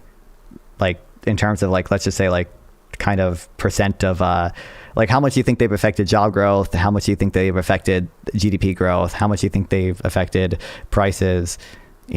How bad have those effects been roughly in your mind? Honestly, that's actually really hard for me to quantify. But I honestly don't think the effects have been that bad because people before Trump got in, or like companies before Trump got in, basically, um, imported more than they normally would so that they could avoid the tariffs. They're struck down now. Um, Sure, and but I think for like to the inflation extent has companies, over the past year and whatever change. Um, so I actually would not put that high of an impact on, but of course, again, if we were looking at EV, that would be different. But we kind of have the benefit of hindsight here. yeah, So sure. Well, I'm asking roughly how bad you think they are. Obviously, we now kind of have the benefit of hindsight, but I think there was obviously like a 90% chance that Trump was going to do the tariffs to a higher rate than we had seen in the past, like 50 years or whatever. I think that was a pretty safe bet to make. So there's did it, but I didn't think that they were going to last because I actually mhm, passing them through Congress is a different thing, and then mhm. I would expect the Supreme Court to strike down executive order tariffs. So Yeah. So yeah, I guess I probably think the effects have been worse than you think, to the extent that the companies have or stockpiled goods before the tariffs were implemented. Now they're doing that because they expect that the harm from them doing that, using their cash flow to do that, is less bad than waiting and having to spend their cash on the more expensive goods. But that also means they have less cash to do more productive things. That is still like deadweight loss. It's still them choosing to do stuff they otherwise wouldn't, to spend their money buying these goods instead of doing more productive investment or returning it to shareholders so the capital can be allocated elsewhere to more productive sectors, right? And the Supreme Court did strike them down. Now it took like a year, and Trump is redoing most of them under different sections. Now his ability to do it is more limited, and I expect many of them to get struck down as well. But I still think there's a pretty substantial amount of harm from and all that. By the way, probably worsens the uncertainty. The fact that now people don't know how long the new tariffs under Section 122, I think, is the 10% or 15% tariff that he's doing. Which, by the way, for a while, people didn't know whether it was going to be 10 or 15% universal tariffs after it got struck down, because he made conflicting statements on that. But that probably worsens the uncertainty. Companies are still going to be really hurting, and consumers as well, from these tariffs, even if the Supreme Court struck them down and they tried to plan ahead before they're actually implemented. yeah. So again, this is an area where I think we're just going to outright disagree on what the results have been. For sure. Well, Um, can you really see why the two things you raised to me were I think they to some degree mitigate the effects, but they're not significantly mitigating, because I think they're increasing uncertainty, and also many of the tariffs are still going to stick around despite the Supreme Court ruling. um, sorry, repeat that one more time. Sorry, kind of Eh, zoned out. we're gonna probably just have some disagreement. It's gonna be hard to resolve it, but can you at least see why the two things you raised to me are I think don't mitigate it quite as much as you do, because of the added uncertainty that all this stuff has, and just to point that it's still deadweight loss when companies plan and defer investment to buy goods that they otherwise would not have to be stockpiling like this. Um, I guess I can, yeah, but in terms of uncertainty, I think both candidates would have had massive uncertainty is the reality. So What was I the don't really big think uncertainty from Kamala Harris? the fact that she didn't really know what her policies were ever, and she constantly flip-flopped, and she kept arguing for different things and just saying different things, and or not saying But I anything at think all and refusing. the difference The is reality there. leader that is literally confused on exactly what she's gonna do and not willing to give a straight answer, like ever, is pretty problematic. I think that should not be underestimated. Sure. I So, guess in my view, the differences for Kamala's plan, are relatively minor between her doing X thing versus her not doing X thing. Maybe besides the unrealized gains tax. Whereas with Trump, I think the difference is much bigger, and because many of Kamala's worst kind of worst ideas would have to get congressional approval, I think the uncertainty there is going to be less by nature of the fact that Congress is just not going to. There's going to be much more clear sort of implementation of them. It's hard to even know what the effective average tariff rate is right now. It would not be nearly as hard to know what this unrealized gains tax would be if it was a law passed through Congress, and it just would not change nearly as much given the fact that Congress does not routinely go around changing laws as much as Trump has gone around changing economic policy with regards to the tariffs and to some extent the Federal Reserve as well. Okay, just to check, basically, you're arguing here that the uncertainty would be less, because basically Kamala's policies would have to go through Congress, whereas Trump's using executive orders and that sort of deal. And so basically, it's a lot less likely it would actually happen. What? No. So kind of. The uncertainty would be less, A, because it has to go through Congress, and I think it's more clear when it goes through Congress what the actual like policy is. It's less clear when it's done by executive orders. And two, the law passed through Congress just simply doesn't change as much as Trump is, changing his economic policy with regards to, especially the tariffs, but to some degree other things as well, like the institutional home buyers and to some extent the Federal Reserve, his comments on that, which have flip-flopped to some extent, those things as well are you're just not going to see the same thing when a bill gets passed through Congress. Yeah. Well, the first thing I want to bring up is just the Federal Reserve. I really don't think that's an issue of something like where people actually think he is going to do stuff with the Federal Reserve. I mean, you yourself agree it's an extremely low chance. And I think it very much is just something where I think it's a character flaw in Trump for sure, the way that he acts around stuff like this. But I don't think it's an actual relevant economic issue because I don't think anyone reasonably expects that he's actually going to remove the independence of the Federal Reserve. But but the expected value calculation there is, so I'm weighing sort of the badness of the outcome versus the probability. So obviously the probability of him like going full scale ending Fed independence, I think it's pretty low. I think it's like, I don't know, 3% or something. I put the probability of him sort of curtailing it to a decently meaningful degree, whether it just be like through some kind of increased political pressure. Like obviously there's a criminal probe into Jerome Powell, right? So even if he doesn't like have a majority of appointments on the FOMC or like any direct say, he can kind of apply the type of indirect political pressure to sort of get what he wants. I think him doing something like that, and I mean, the probe into Jerome Powell is obviously kind of already unprecedented. Him curtailing it to a degree that long-term inflation expectations and like long-term interest rates, rise and Fed credibility falls, I think is like, 5 to 10%. And because how bad the outcome can be, even from a relatively moderate decrease in Fed credibility, I weight that pretty heavily, and that's just something that Kamala Harris just straight up would have never done. Yeah, I don't think I'd weight that as high as you would. I really do not think it's even remotely likely. But yeah, again, I think that's another area where we're just gonna. Well, what do you make disagree. of the fact that Trump essentially is the only president to, at least in the way he has, openly criticize the Fed chair as flagrantly, as aggressively. I'm sure other presidents have made comments at times. The fact Jerome Powell was gone on record saying Trump personally called him many times and that Biden never did. The fact that Jerome Powell is now under criminal investigation when that is totally unprecedented. The fact that Trump put Stephen Myron as a temporary appointment on the FOMC when Stephen Myron didn't even give up his old position at the CEA to do so. That's also pretty unprecedented. That is all those things point to. I mean, he's literally gone on record saying, the president should have some say in interest rate decisions. All the things to me point to the fact that there is at least some part of him that does want to end Fed independence.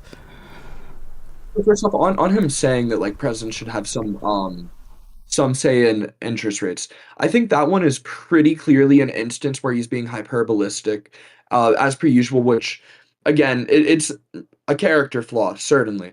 But he's also on record saying that he's not actually going to do anything to Jerome Powell and other stuff like that. So yes, it's very much. He's already done stuff to Jerome Powell. He said that he wasn't going to fire Jerome Powell, I think, but he only did that. I think he only did that after he there was literally a draft memo leaked or whatever, where he asked other Republicans whether or not he should send it to fire Powell, and he fired Lisa Cook, or attempted to. That's a Supreme Court case now. She's still working there because of the temporary restraining order or whatever, but attempted to fire Lisa Cook, who's an FOMC member. Yeah, well, I'm not too familiar with that. But yeah, I mean, regardless, I don't put it at a very high chance either way. And I think that by far the unrealized gains tax still trumps it to me because Would pun outweigh intended, Fed losing credibility, really? Hmm? Do you think that would outweigh the sort of like maximalist Fed losing credibility case? Like if Trump like did have some like actual significant say in what interest rates would be, unrealized gains tax would still trump that. Okay, so in like a hypothetical world where Trump did have a control or some degree of control over the interest rates, do I think that it would outweigh the catastrophe there? Yeah, like a significant, let's say a pretty significant degree. Like maybe not necessarily like absolutely whatever he says goes, but like, you know, he will get what he wants most of the time with regards to interest rates and the other decisions the Federal Reserve makes with regards to they do certain types of banking like regulation and the reserve ratio and such. How like compared to the the heavy disincentivization of investment, if Kamala's policies were to pass, like how many times worse do you think that would be? In the maximalist case, I think it would be like, it's hard to quantify exactly, but I think it would be, it also depends on, because I think you're going to hamper the Fed's ability to respond to recessions effectively. So it'll also depend on whether or not like there is a recession that's created not through like that happens that the Fed is hampered in responding to. But I think it would probably be, especially over the longer run, I don't know, like maybe 1.5 times worse. Yeah. If it's 1.5 times, then yeah, I'd certainly still argue that like Kamala's capital gains and unrealized gains taxes were far more likely to be implemented. So I still think it would outweigh. There's other things I'm waiting, and I think maybe I'm like, it depends over how long a time period I'm looking at again, because I think it's pretty unlikely this would happen. But like, I think the Fed policy was like to an extent responsible for both like the Great Depression and the Great Recession. So I think like you could see a repeat of some type of Great Recession scenario, and I think that'd be probably quite a bit worse than, or more accurately, you probably wouldn't have. I think the Fed was too reserved post 2008, so I think you'd probably see the opposite, where they were more expansionary because that's more in the interest of politicians. But like, I think you would see pretty bad effects if there was a recession of the type of 2008. I'd say we're more likely to see more inflation ultimately than we are with recession if Trump were to have control. But yeah, regardless, I actually think the Fed responding to recessions is just something they're not good at historically, which ironically is a big part of the reason why they exist. But yeah, they cut the money supply before the Great Depression and the 2008 recession.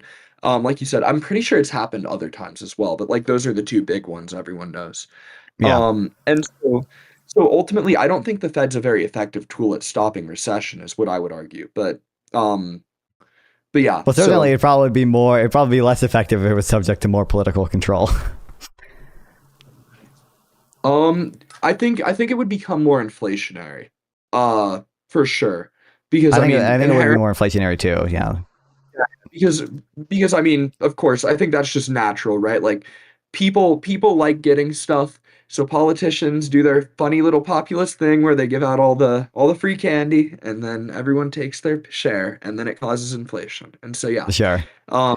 Yeah. Well, we've spoken for almost 90 minutes now. I do want to ask, because you spoke a little bit on Jubilee, I wanted to at least touch on immigration to some extent. I know I forget even exactly what you said there, but I think I guess I'll ask, like, what's your view of Trump's immigration policy related to economics? But I'd also be curious what you think of certain like actions with ICE and the sort of I would say due process concerns that we might have there.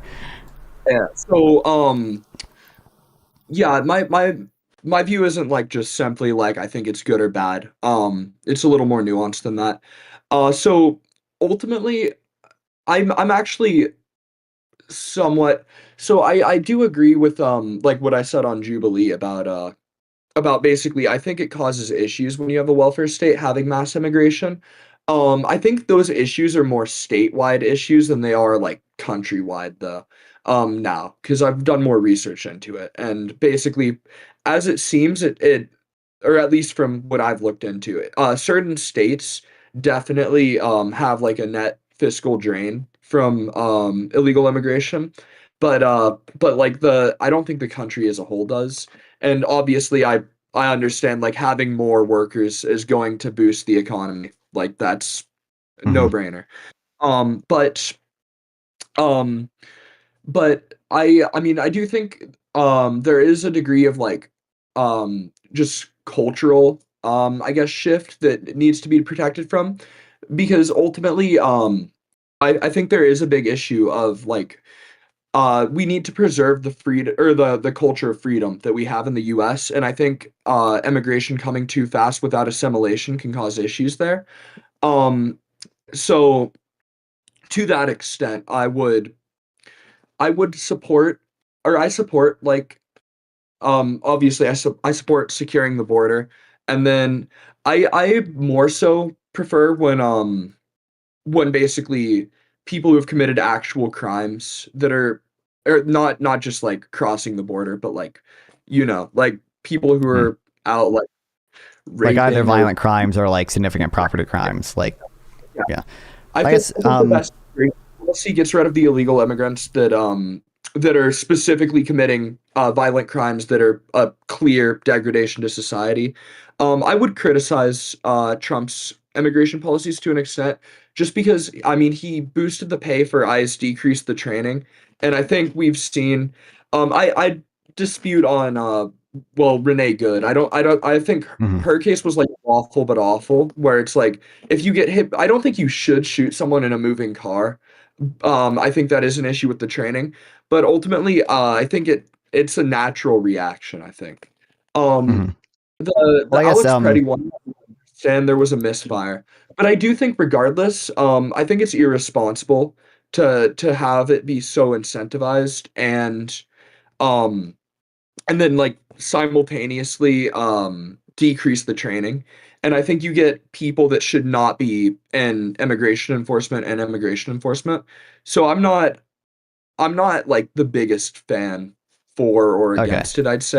Sort of have a Well, kind I'm of glad to hear that. Yeah, there's going to be some minor disagreement there, but maybe we can talk about it another time. I guess there's two final things related to that that I want to ask, and then you can give it. Well, we can give whatever closings we want. So, I think I would ask one: are you concerned about any of the sort of some restrictions and some planned restrictions on more high skill immigration that Trump has at least said he wants to do at times, like the fact that he said, and I think the plan is to like implement this with like H-1B visas, like $100,000 fee or whatever. Now that's, to my knowledge, not actually going to be coming into effect until like 2027 with the way it works. I I didn't think doing that because I'm pretty sure he said like we need the skilled workers that we get with the H-1B visas and like went against the party on that one. And that was actually like a big controversy for whatever reason. And I'm like, I mean yeah. I'd be against increasing the price of an H-1B visa. Yeah.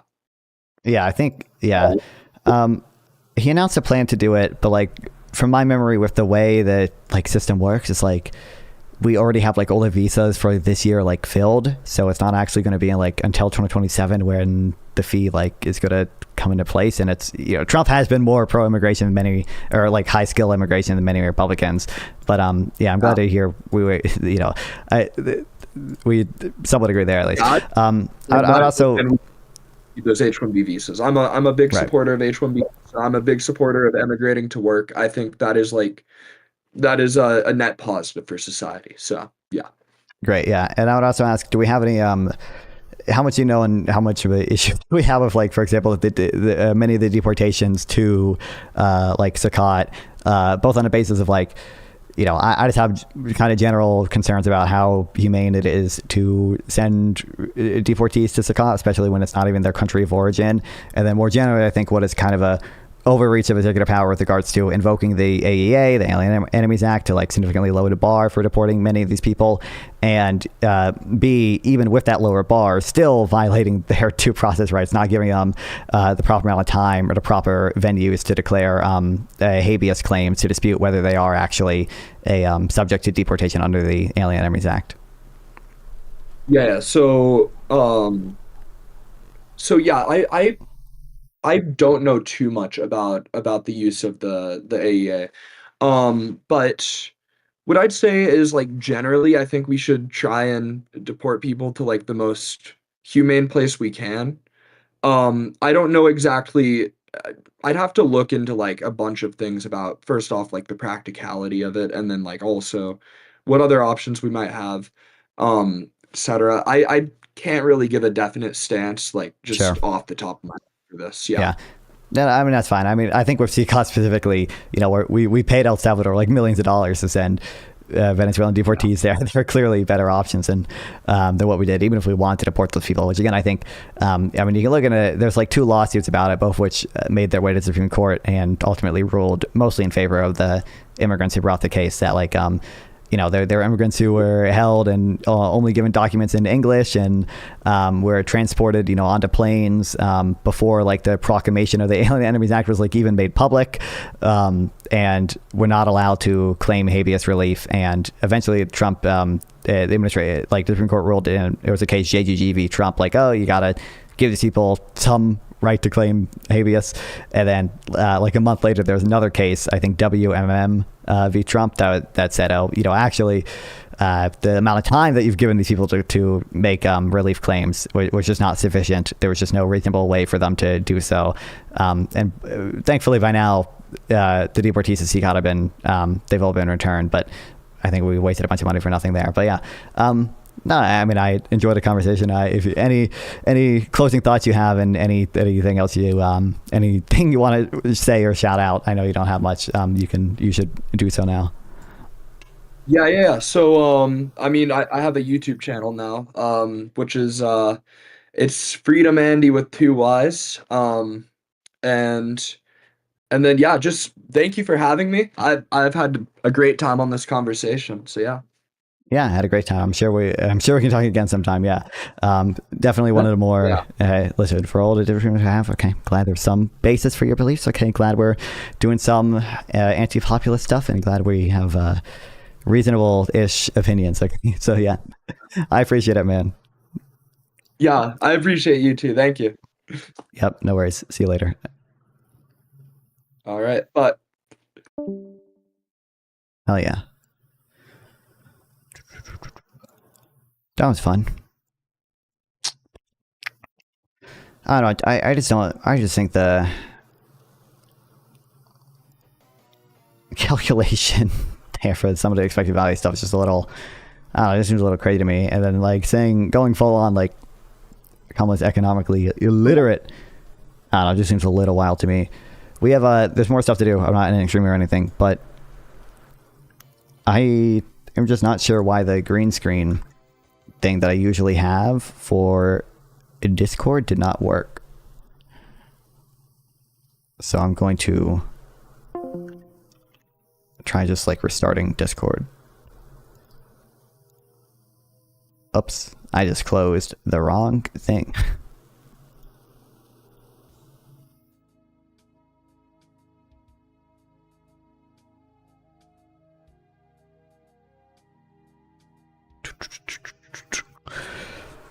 But I saw people in chat. Charsky, welcome back. Obviously, the Hammer, welcome back. Momentum, saw you in there. Welcome back. Easy money, tariffs aren't inflationary. Nice one, dude. I literally caveated, I think, whenever I said that, like, depending on what definition of inflation do you use, because technically I agree, tariffs, in most cases, are not going to significantly raise the rate at which the general price level increases. But I think obviously they do raise prices, and that is what most voters mean by inflation, and that is what Kamala Harris meant when she said inflation.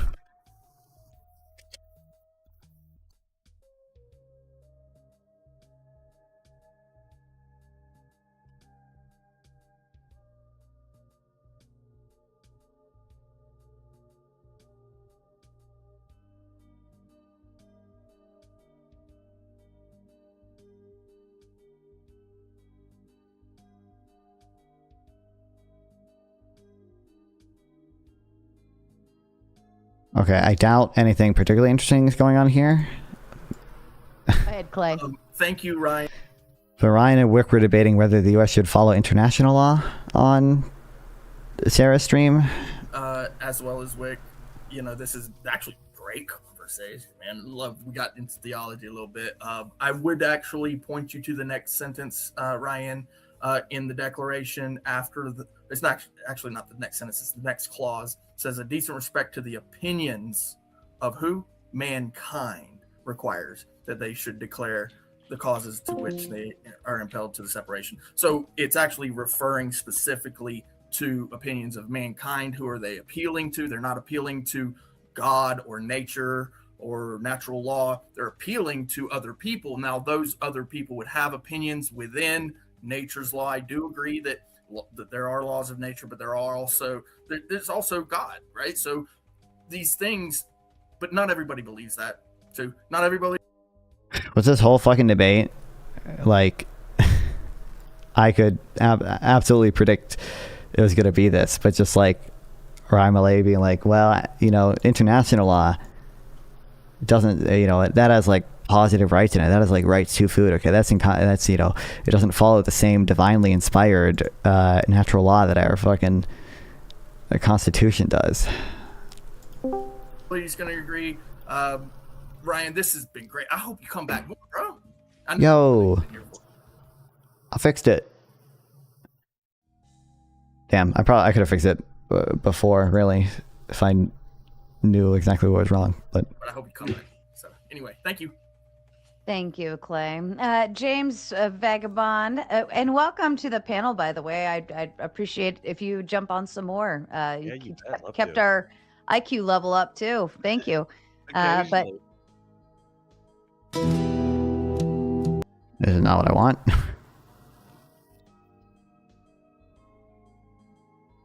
Did not do so.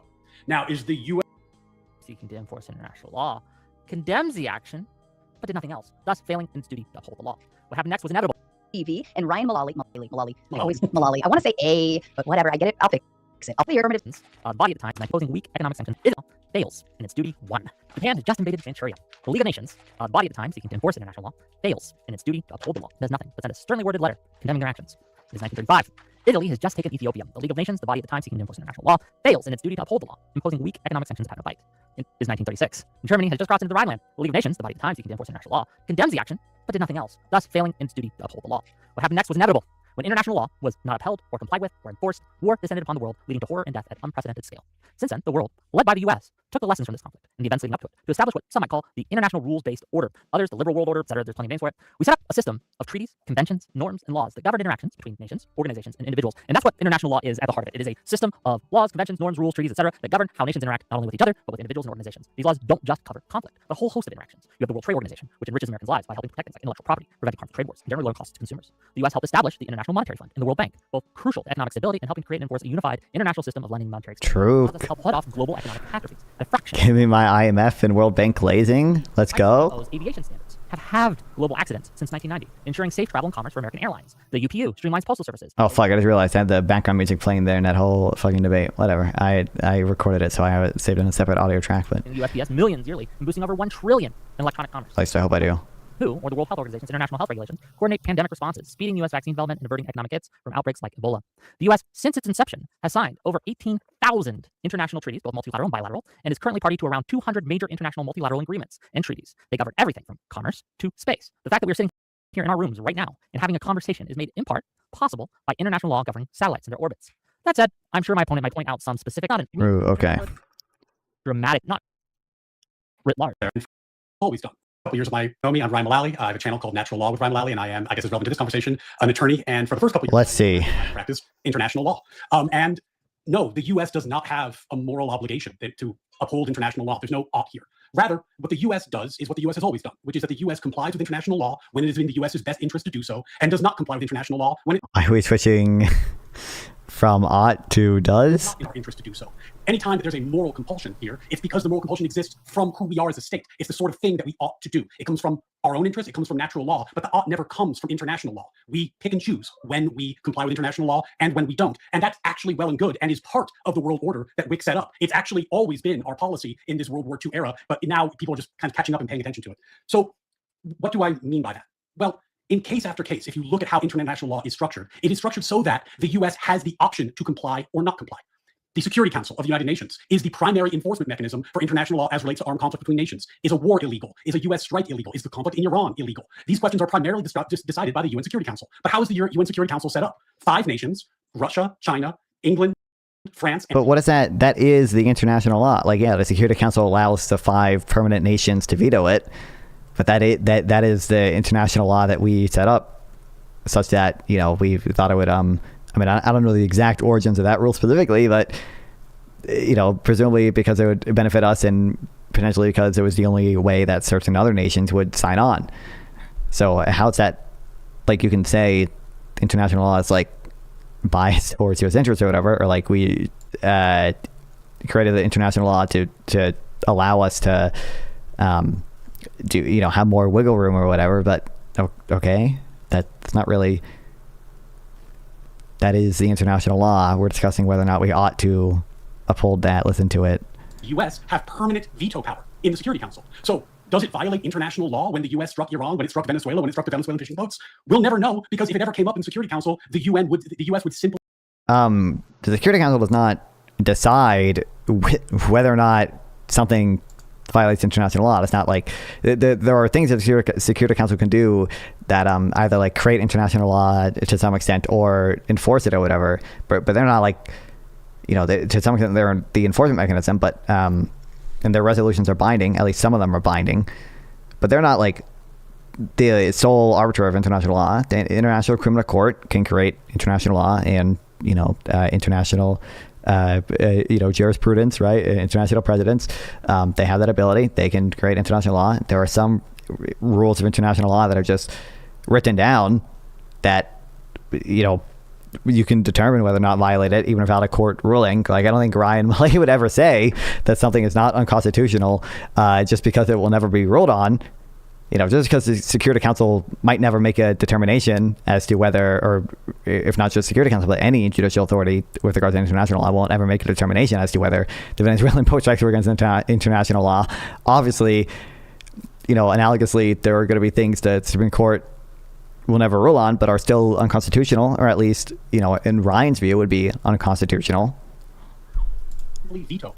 There are customary international law, right? Like, and that's created through, you know, customs and to some extent the understandings of the Geneva Conventions and the additional protocols. Like, and that's all very rarely like ruled on, but that's still, you can still understand things to be against international law regardless of whether anyone rules on it. Ditto when Russia invaded Ukraine. Ditto if China eventually decides to invade Taiwan. These are questions that the international world order is set up to treat differently. Major powers are treated differently. The check on major powers is each other, not international law. But even if we could figure out what international law is, and as I just pointed out, oftentimes we can't because there's no body that has binding authority to tell us what international law is in a given instance. Even if we could, the U.S. has always taken the position that it can pick and choose. For example, I litigated a case in my practice where a man that I was representing was held in death row in Texas. He was a Mexican, and when he was arrested, the state of Texas should have, under the terms of the Vienna Treaty on Consular Convention, should have notified Mexico that he was arrested so Mexico could choose whether or not to send a lawyer to represent him or take other actions. Texas did not do so. Now, is the U.S. a party to that multilateral agreement? Absolutely. Did they ratify it? Absolutely. Did this go to the International Court of Justice? It sure did. Did the ICJ rule against the United States? It sure did. But then when we went back to the Supreme Court and we said the International Court of Justice has said this violates international law, what are we going to do? The Supreme Court said Texas can do whatever it wants. And Texas said, we don't care about international law. Now, why is that the case? Because it is not in the U.S.'s interests to subordinate its constitution or its states' rights to international bodies. So the United States correctly decided, though it hurt my client at the time, that it was not obligated to comply with international law because it's not.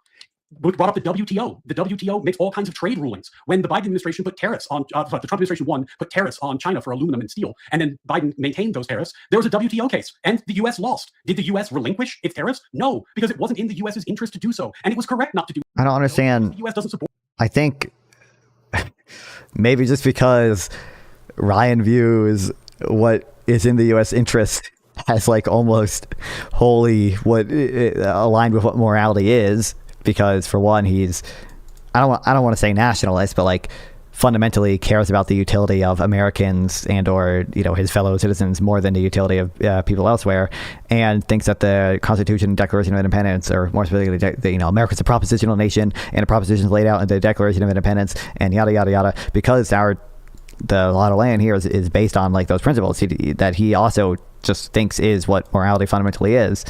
That he just thinks like what the U.S. interest is just always, or almost always, I don't want to say always, but going to be aligned with what we ought to, what is morally right. Coordinate our foreign policy to international bodies. This list could go on and on and on. The U.S. I feel like there'd be a reductio you could craft, but I think you might just bite the bullet. I'd have to think about how to formulate it a bit, but like it would just be like if it was if there was like international law that like mandated the U.S. like spend a certain amount of money on aid, like, and just suppose in a hypothetical that the aid, let's just say it was 0.5% of GDP that we had to spend on money for international aid, and just suppose that this money was going to save let's just say 30 million people or something. Like, ought we comply for international law in that case? Because I kind of think Ryan would not say yes. And suppose also for the sake of the hypothetical, it's not strictly in the U.S.'s interest to do it, and that like we're not getting like any soft power benefit. It's like purely just like a down draw on our GDP. Like it's just purely more government spending that for economically might be more productive elsewhere for the domestic economy. Like, ought we do that? It is not subject to foreign nations. It is not subject to international organizations. People were saying that and furthermore, there's a standing law called the Protection of Servicemen Act, or nicknamed the Invade U.S. Government. It's a system of rules, and Wick is correct. It's a system of not subordinate. Ryan, and of course, we linked the U.S. to 2012. The U.S. used a controversial zeroing method to calculate and to 2000. Please. Let me finish this set up, which you acknowledge to benefit us. You're just factually incorrect. You acknowledge that. No, because you're misrepresenting what I said, so it doesn't matter how you characterize it. What I'm saying, Wick, is that if you look at nations, for example, in Europe, it's very common that treaty law is at the same level of authority as their constitutional law, which is how the European Union was structured. So many countries. What's up, Metro? In Europe, if they sign a treaty, it has the same binding force as the highest possible law in their nation, and that's why the EU can function the way it does. That's not how the US functions. If we ratify a treaty, even if we choose to ratify it, and we often don't choose to ratify them, but even if we do, we have the option to pick and choose. We often will comply with international law if it is in our interest to do so. We will not if it's not. So yes, there are cases where we comply. I don't know. Again, the WTO, but what does this have to do with the ought question? In my opening, can we get us up to like 30 times speed? Oh, what's up, Chifingo? When our tariffs with China were, and welcome back, Cheese. Like achieved, I appreciate it. And this is the position that we take. For example, also, it was I could be wrong in this. It was my understanding. I'll look this up, but that there was a Supreme Court case that said like treaties that we have ratified like have the force of federal law and like are subject to the supremacy clause. So like they couldn't be like nullified by states.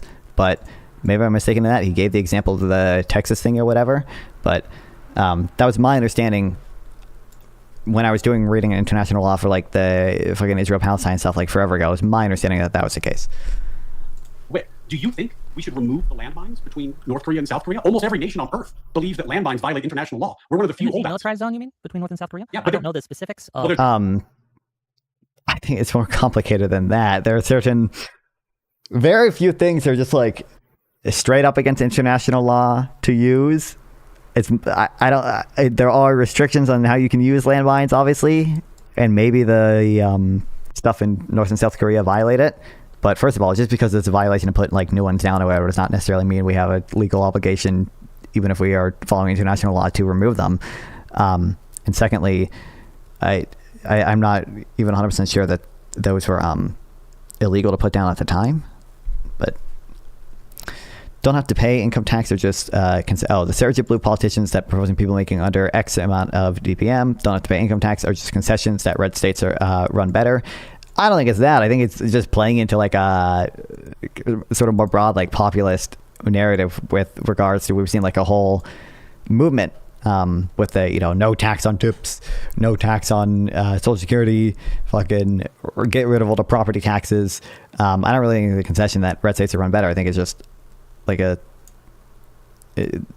no tax on X thing or X amount of income. It's kind of just a populist thing now, I think. There's an Ottawa Convention against the use of landmines. Almost every nation on Earth has ratified it, but the U.S. has chosen not to. I don't believe we should obey every single treaty that we don't sign. But to be clear, we are currently, like today, as we sit here, we have not only signed but ratified over 200 multilateral international organizations. We have given our word that we will obey the rules and regulations as laid down in this. We never do that. As you stated. Please don't interrupt me. As you have stated. So yes, I, sitting here today, have the option to obey a law or disobey a law, whether that be a national law or an international law. That exists. That is my right as an individual who is a free individual to make choices. There are, however, consequences when I disobey a law. When the U.S. disobeys international law.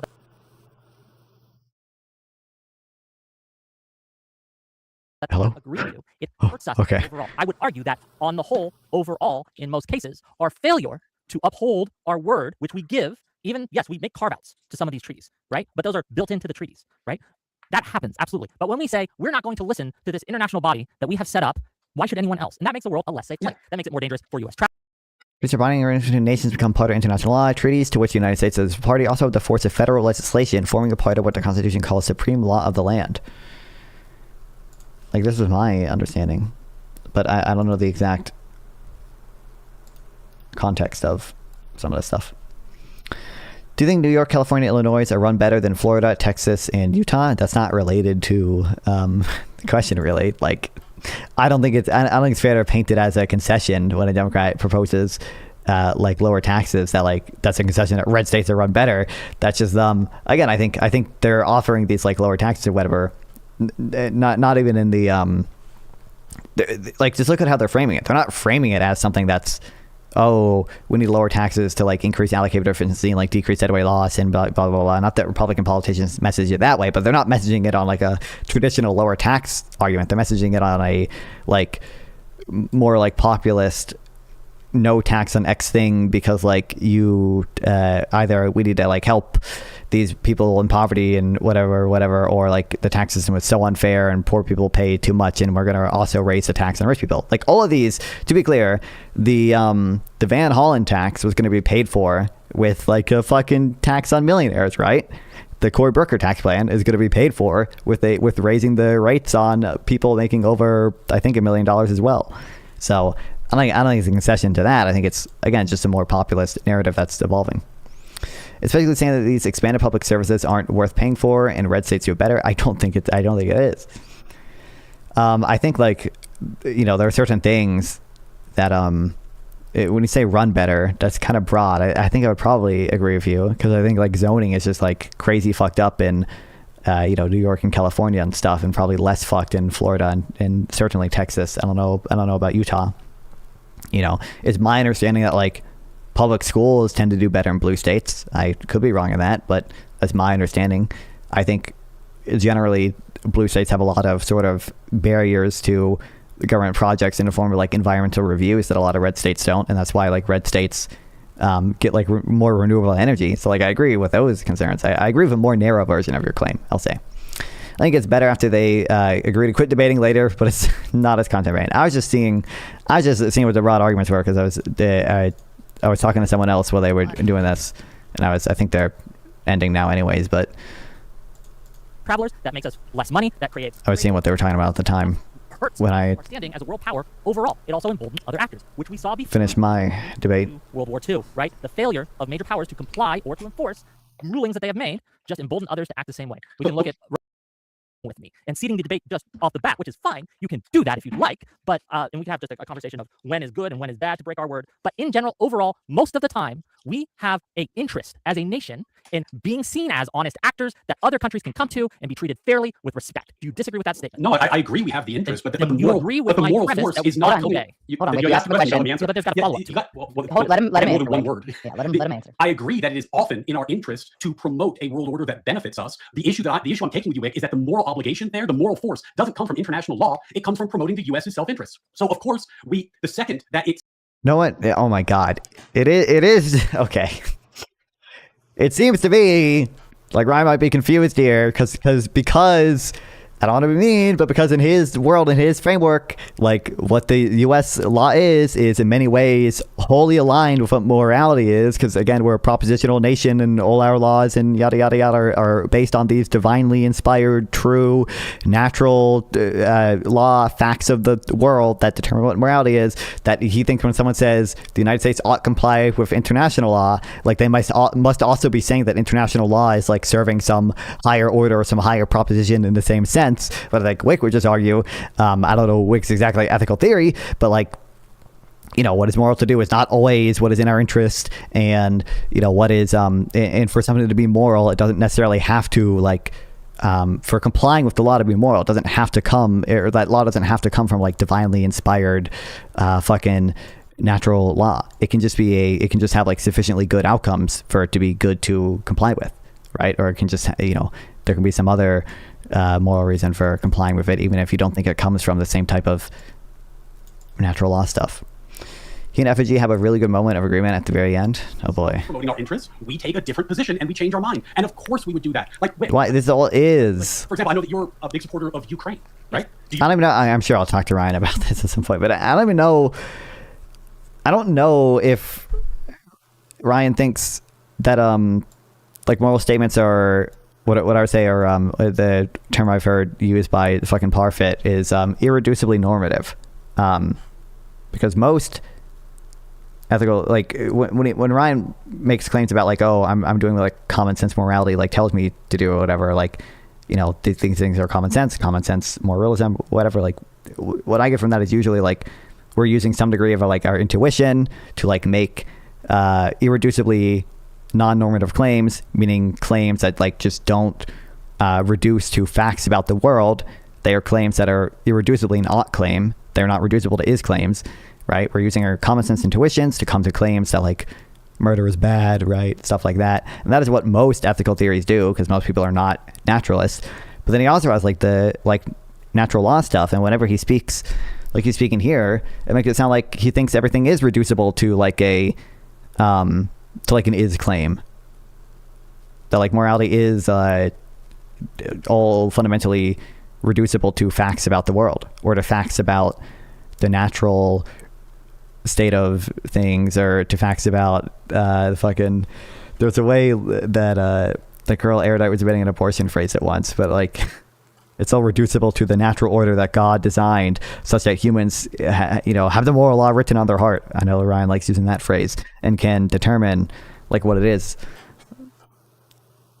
Like, I don't know. FG coming to natural law from a natural science reason basis without God. Oh boy. Do you think it's good that we were providing assistance to the Ukraine? Oh, sorry, Ukraine, not the Ukraine. I don't know, actually.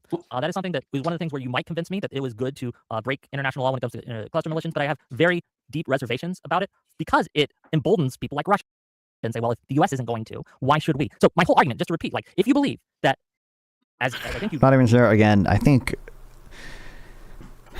First of all, I think that, like, treaty banning cluster munitions, I could be wrong, I feel like we're not signed on to that, technically.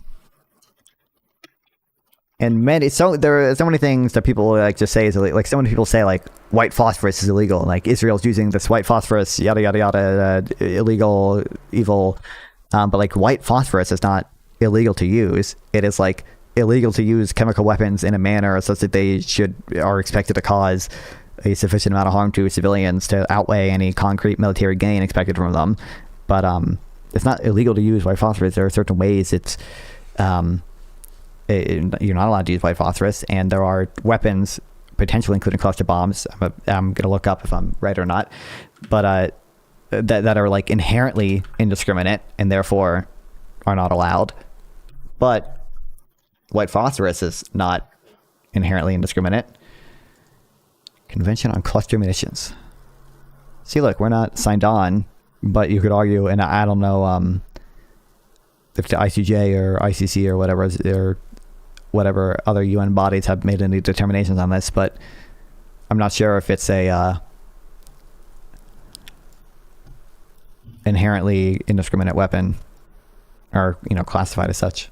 I think, from what I understand about cluster bombs, there'd at least be a pretty strong argument that they are. What aside, Neo Alliance is the way forward. I don't... the sigh is over.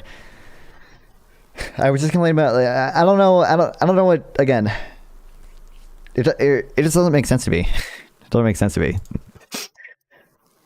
Maybe there's a way they can make it make sense to me, but I like the fact that I don't even know whether these people think. I don't know Effigy's views exactly, but like whether or not it's reducible to facts about the world or not. Whether or not it's irreducibly non-normative. Correct me if I'm wrong. Like, that's wild.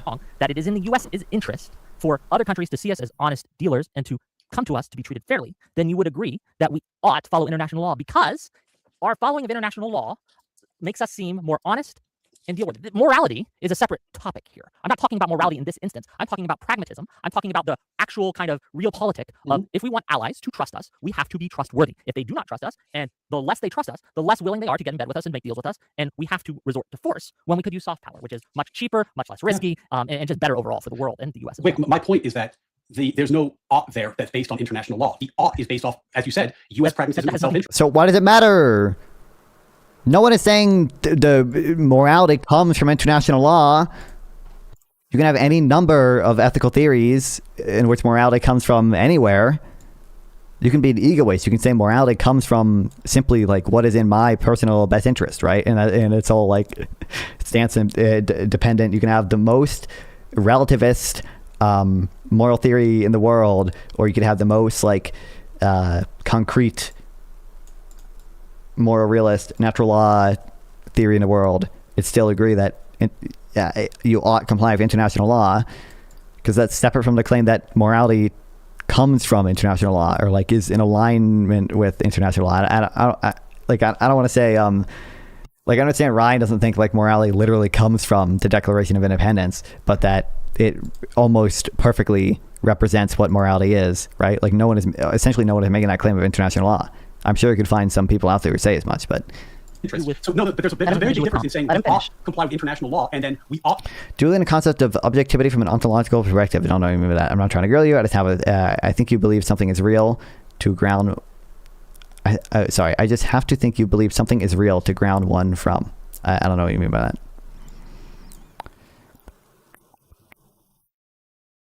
That's too broad for me to answer. Objectivity from an ontological perspective. I think, like, if I understand what you're getting at, I think there are some things that you sort of ought take as, or ought is a weird word to use there, but I think there are some things that we kind of just take as, like, axioms, right? Like, the law of identity being true is kind of, like, in some sense, a very hard thing to objectively prove, but it's kind of just something that, like, we take as an axiom.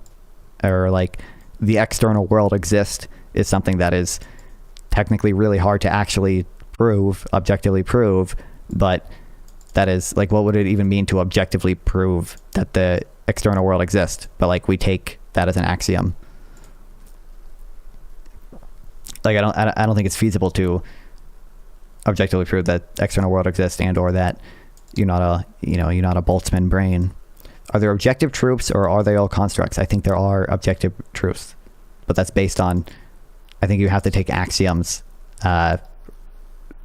I don't want to say take axioms for granted. You have to grant some axioms or whatever to get there. But I think there are objective truths. Do whatever is in our best interest. Like I lean towards more moral realism, but regardless of whether or not I'm a moral realist, like there can still be obviously objective truths outside of that. The example I gave about the Vienna Convention on Consular Relations in my opening with my poor client who's on death row in Texas for 40 years, the reason that the U.S. did not honor its obligations and did not honor the ICJ ruling in that case is that the U.S. determined that our federalism and our idea of states' rights and our idea of states' role in the criminal justice system of the United States was more important constitutionally within the U.S. than our international obligations were. So even though it would surely be good for relations with Mexico to comply with the ICJ's ruling in that case, we did not, because we think that we have a different view of our constitution and our sovereignty. And this is the through line for all these examples. We are willing to play these games when they benefit us, but when they stop benefiting us, we stop playing. And that's because international law doesn't itself provide the ought to us. What provides the ought is U.S. pragmatism and U.S. interest. No, you don't have to make that claim. I don't think Wick is making that claim. I haven't heard Wick like specifically refute it yet. But why? No, you are under no burden to make that claim. It's just because you think that our laws and our nation is almost wholly in alignment with what morality is that you are like mistaking that for thinking that any justification for following the law has to be that. And yet the ought is still provided. And yet the ought is still there, regardless of the source of the ought. And this is where your argument fails. Regardless of whether it comes from international law itself, the ought exists separate True. Thank you, Wick. from that, but it points us towards compliance and obedience with international law because it is in our best interest in most cases for a variety of reasons. Do you think that we should be involved on the world stage as a power, that we should exercise our hard military might and also soft power? You agree with that? Yes. Yes. And in order to do so, especially our hard power, we require allies to project force. We have treaties with NATO is a big one, right? The North Atlantic Treaty Organization, right? And we also have treaties with other countries that allow us to put bases and ports and allow us to use their ports to refuel, to help transfer munitions, all these things, which allows us to project our power across the globe in a way that is unprecedented in world history. One of the ways we are able to do that is because we have established trust with our allies that enables us to make these deals. It is in our interest to comply with the laws and regulations that we had a major hand in setting up because it allows us to have these deals with these countries to do these things when we need to. Now, again, it's not a suicide pact, right? Like if there are incidents where international law would prevent us from doing something we need to do to survive, then sure, you can make the argument, I'm not a law cuck in that way, right? But my argument tonight is that overall, in general, we ought to do so. And it doesn't really matter if the ought doesn't come from international law itself. Oh, no, it absolutely matters because what's happening now geopolitically is that over time, as China has challenged U.S. hegemony, many of these systems that have set up no longer benefit the U.S. as much as we would like. One of the problems that we've historically... Hello? Hello? Hello? What are we doing? Hello? What? But my argument tonight is that overall, in general, we ought to do so. And it doesn't really... In general, we ought to do so. From international law itself. It doesn't matter that the ought doesn't come from international law itself. Oh, no, it absolutely matters because what's happening now geopolitically is that over time, as China has challenged U.S. hegemony, many of these systems that have set up no longer benefit the U.S. as much as we would like. What are we doing? Can we reply to, how is this at all responsive to the claim that it doesn't matter where the ought comes from? It doesn't matter that the ought doesn't come from international law itself. What? One of the problems that we've historically had with China is the way that they steal intellectual property, manipulate their currency, abuse trade agreements, et cetera, in a way that... currency manipulation point is complicated.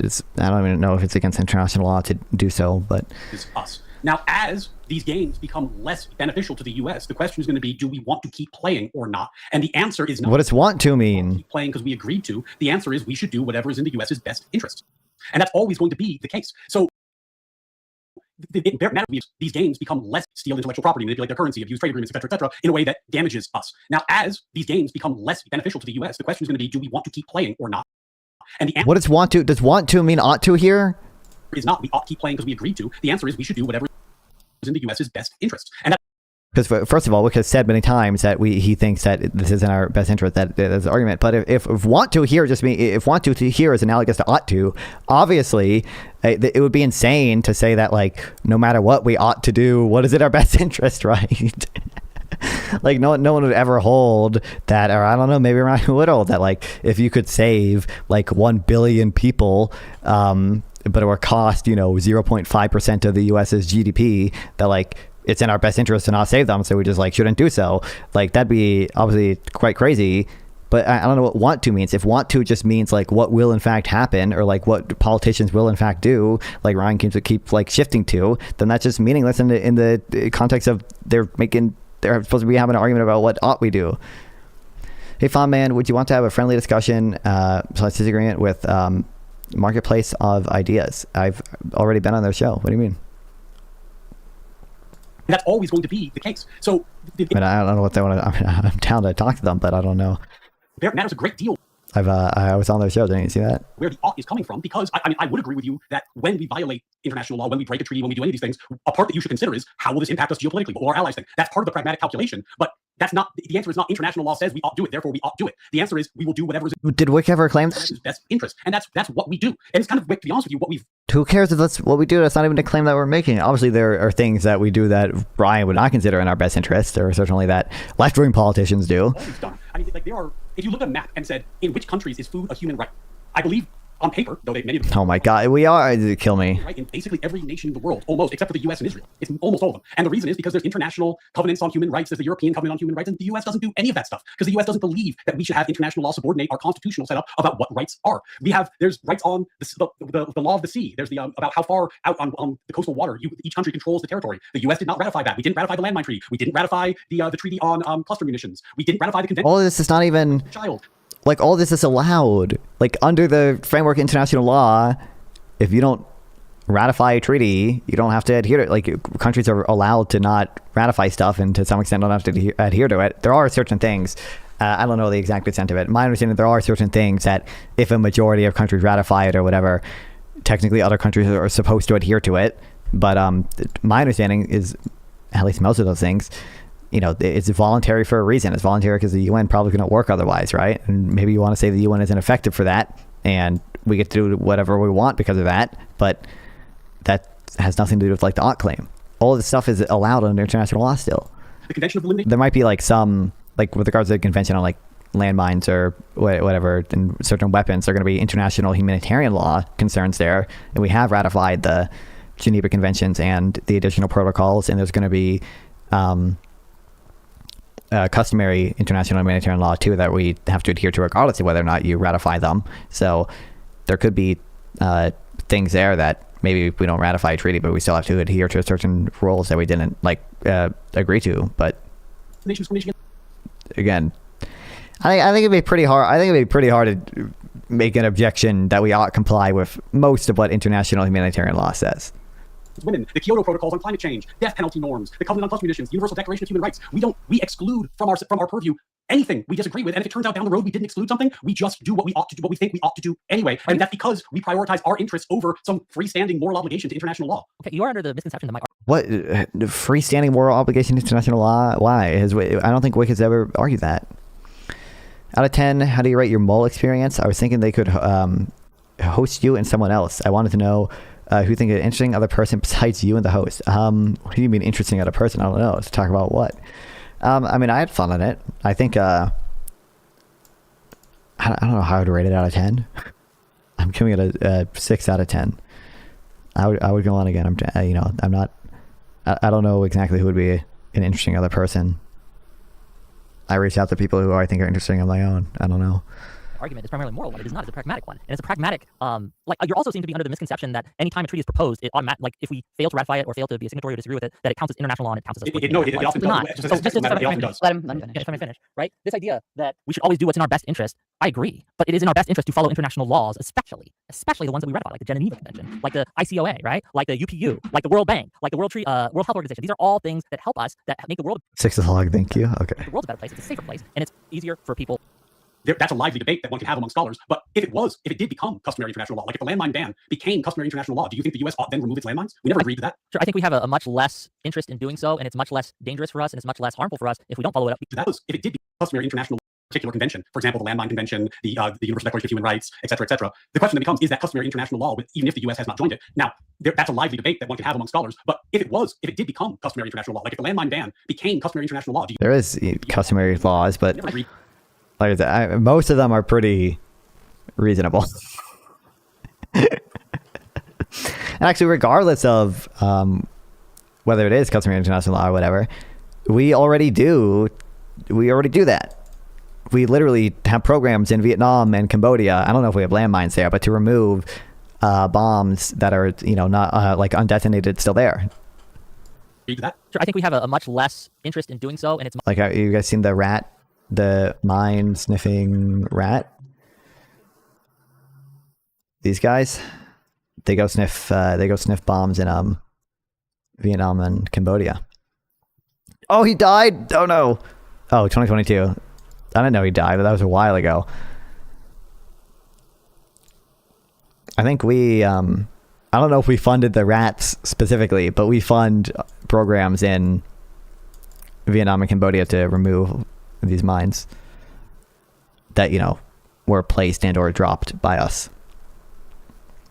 Retirement, it will kill you. What's up, the Legend of the Drunken Gamer? Welcome back. This is real. Much less dangerous for us, and it's much less harmful for us if we don't follow it up because we've never agreed to it. And there's a difference between obeying a rule that you've agreed to and helped craft and signed and ratified through Congress than obeying just a convention, basically. Okay.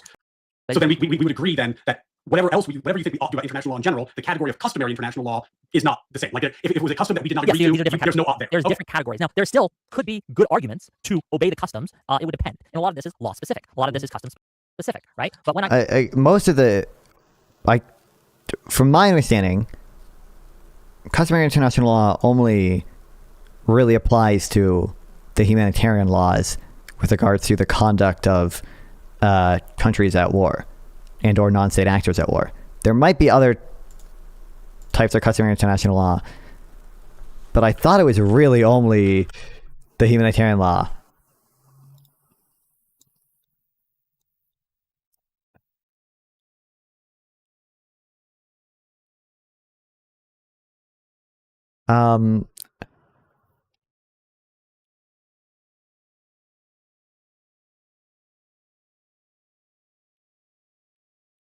It looks like there's some other thing, like some immunity, I guess.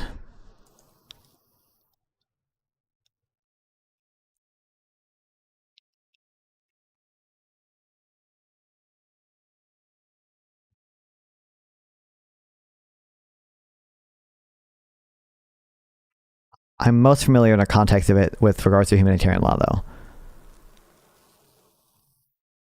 Like the ICJ, when it was doing stuff with customary international law, I believe was doing stuff with like prosecuting war criminals. You are a lib, I am libertarian. Good to know.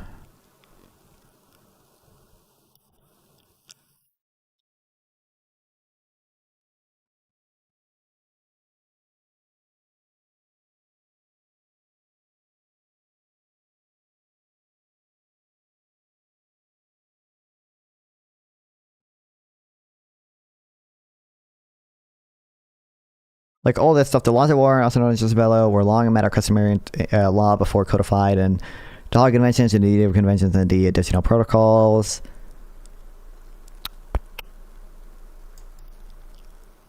Did you get spoilers about Ryan in Pursuit? No. Again, when I'm talking about we obey international or comply with international law, I think it is. I don't know, I could be wrong. My understanding is most international law relates to the humanitarian stuff, which is usually pretty hard to object to substantially. In the U.S. Because it's just like, don't kill civilians or do stuff that endangers civilians too much in relation to the direct and concrete military gain. Interest, especially in laws we have ratified and signed on to and said we will be subject to obey it. I think that the views on America and the international community, when we fail in our duties to do this, go down, and that hurts us. Okay, so then the customary international law is not within the purview of things where there's this near universal opt. So that's one. Consumer politics at a time. What are your thoughts on every incident of a war since 1980 being a broadcast 24/7 and suddenly a war that only shows damage in a targeted country? Honestly, I don't know how much it affected things before social media. Honestly, it could have affected things as well back then, but I only have the relevant experience of actually seeing it with regards to like Ukraine and Israel-Palestine. And I think, certainly with social media, it obviously whatever country just has like more civilians hurt will kind of get like disproportionately media coverage of it and such, especially on social media. And I don't know if it's on net good or bad, because believe it or not, war is quite bad. It's probably generally good to have some attention to it and some, call to end it or whatever. But obviously, like with respect to Israel-Palestine, even though like I'm not crazy pro-Israel or anything by any metric, I think Israel should have had a ceasefire long ago. I think Israel violates, even humanitarian law relatively frequently. I don't think they've done a good enough job of the aid. I think they just have a pretty, there's a culture in the military seemingly of not respecting that as much, and that's why you see some limited sort of massacres even at the aid. Like, I never did the deep dive into it, but even at like the aid distribution sites, it seems like stuff like that, right? Kind of more generally, I think any time that you have a conscription of like young people to go fight in a war, you're probably not going to have the best culture around there, and given the added context of the long history of Israel-Palestine, right? But obviously there were like just so many things about Gaza and the destruction of it or whatever, like floating around that were just kind of like not true. And it was like, I think, misrepresentations. Dude, I remember there was like this crazy viral thing of like expired food being airdropped into Gaza. And it was just like kind of obviously not true, but it still went crazy viral, because the food that was expired was not the food that we were dropping into Gaza. We were dropping MREs into Gaza. And this was just like kind of a regular like piece of food that was expired or whatever. But it still went like crazy viral. I was 55% on Wick on this one from an ideas perspective. Ryan has a point we need to be open-eyed on. Luckily, they both agree on Hawkish team. Wow. Cut out. Well, So let's talk about near universal law, and I don't know what you mean by that. Well, you think like in general, in most cases, near universally, we all comply with international law for pragmatic reasons. That's how I understood your argument. Yes. Customary international law is a big category of international law. We've excluded that from the things that are within your general law. So I'm not Again, we haven't entirely excluded that. We just have to look at it differently. okay, but We might certainly- ought, yeah. right? But here's the problem with the topic. Well, I was trying to sum up and then move on to the next topic. Just like international law as a body of work and a subject, like I said in my opening. Okay. I don't care to watch this whole thing or anything. ICJ ruled in favor of Italy, and the U.S. accepted the loss and dropped the matter, right? There are international bodies that exist that we can go to, like this idea that no one knows what international law is. Yes, they do. It's very clear. And when there are disputes, there Oh, this point again. I don't know. that can settle the dispute in the matter. It's just like we have in our legal system in America. It would be Again, no one. Ryan would never make the same distinction of U.S. law between like what is enforceable and what has been ruled on versus like what is constitutional and or illegal, right? There are obviously things that will never be ruled on and things that even if they were ruled on would not be enforceable that we can determine are unconstitutional. But international law, you can do the same thing, even if it's more murky in some areas. But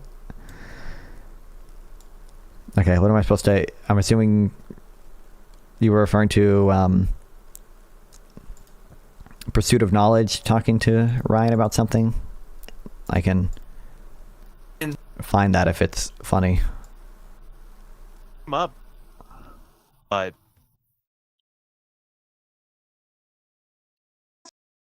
This is an example of a TAR. What's up, Easy Money? What did you think of the things I said about YIMBYism in the Discord? Oh, what that? I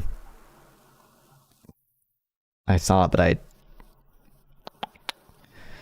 Also, when it comes to a place like Austin, YIMBY should acknowledge the existence of things like building cycles before saying, "Oh, rent falling with no zoning." Look, Austin has had rents. I think YIMBYs just have.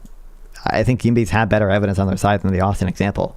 I think, you know, citing an example like Austin is kind of going to be more appealing, more intuitive to people than than doing other stuff. But like, I agree, it's not robust. There are many other factors in Austin, but like we just have more like well identified robust studies. No, I mean above that, what? The important reason why these zoning laws in the first place, the YIMBYs don't have the heart to confront SROs, made spots in NYC hospitals of crime, and like, I don't think many YIMBYs disagree that there are reasons why these laws existed historically. I think the argument is, well, for one, I think there is a truth to the argument that many of these laws only exist now, or at least a large reason why they exist now, is simply because we've granted a disproportionate amount of political power to the fucking 60-year-old boomers willing to go to the city council meetings, right? Like, I think there's a truth to that argument. I'm sure there are historical reasons for many of these laws existing or whatever, but like, you know, the argument is the cost outweigh the benefits, and to the extent that there are costs, there are probably other ways to mitigate the cost of, you know, whatever crime stuff that we want to prevent. This is probably one of the biggest parts. I'm not going to let you. I co-host a show with Rob. Rob's a buddy of mine. I'm not going to shit talk on Rob. So let's. Oh, you poor guy. Okay, wasn't even serious. Yes, I'm going to say yes. You're ready. Okay, Okay, so Ryan, earlier you said that. Ryan, you said that the fact that natural law exists, that humans, we all have a certain right. Yes. Correct. So, what is the life? How much is USAID worth it to the life of an African? Natural law is not relevant to that question. Wait, maybe Pursuit's my goat. Okay, usually Pursuit does memes, but So why did you bring it up earlier? Because natural law is the moral framework I and the country ascribe to. It does not cover every situation. and the Why did country. you bring it up earlier when I brought up USAID? Because to the extent that USAID is a useful tool to promote... So it was worthless. I understand. All right, thank you. wait. The reason it came up is because you asked him if natural law applies to people. I did not ask applies to that. No, people in James, other you're countries. incorrect. I never brought up the word natural law. Yeah, you asked him if it applies to people in other countries. Incorrect, sir. No, I appreciate you coming in. I never used the words words natural law. That is incorrect. Listen, No, what I was asking was why should we get rid of USAID? Why should we not value the lives of Africans in the United States of America when we have something that is used very easily? We use our money to save the lives of Africans. Not just, True. I'm using the word African. Is there a question How mark? about this? Yes. Why do you support getting rid of USAID? Okay, so as I tried to answer a million years ago when we went to the 2-on-2, in a quality control situation, you cannot check everything. There's too much to check. So what happened is they audited Doge and they determined that this money was going to unaccountable priorities that were not furthering the president's goals and interests. That does not mean that every program was bad, but in a QC scenario, when you find a problem, you have to stop the whole thing and go all over again because you don't know how deep the problem goes. Can I have a follow-up? There's no shot Ryan thinks the way that Doge handled USAID was responsible at all. We have the fucking emails. Like, it was literally the fucking, like, big balls dude, like, emailing the rest of the Doge team saying, he literally said, like, hey, I might be wrong. These are, like, some numbers. And then they gutted the entire fucking program. What are we doing? I don't think you have to immediately shut down essentially the whole program, and then later they, you know, restored some grants. It was like 83% of grants or whatever that were cut based on one teenager's fucking email where he said he might be wrong. Question is, they were doing... YIMBYism leads to deceleration of rent growth. Why don't YIMBYs just say this? I think many YIMBYs do say this. I don't know what you... I see many YIMBYs saying this. It turned up all kinds of problems. I am a YIMBY who says this. The one Stin was talking about that were contrary to the president's priorities. So he said, fuck it, I don't trust these people. They're sending money to these NGOs that are completely unaccountable. We need to start over, which is what... Have you watched any of the depositions going on with Doge? You know, are you going to respond directly to anything I said? I'm responding right now. Okay, listen, hey, attention, Ryan. Hey, buddy, listen. I'm asking you right now. Did you watch the depositions? Sarah, kick him right off. Yeah, I mean, you just are going I got either some transcendental or universal, however you want to characterize what natural law is. We've talked about this before, right? So don't start strawmanning that I don't know what I'm Okay, incredible. I don't really care for what I'm going to say. Okay, well, I wish you for longer, but I want to hang out with my friends. So I'll stream tomorrow though, for real this time. Unless my Wi-Fi goes out, because like I said at the beginning, that's been happening because Spectrum sucks ass.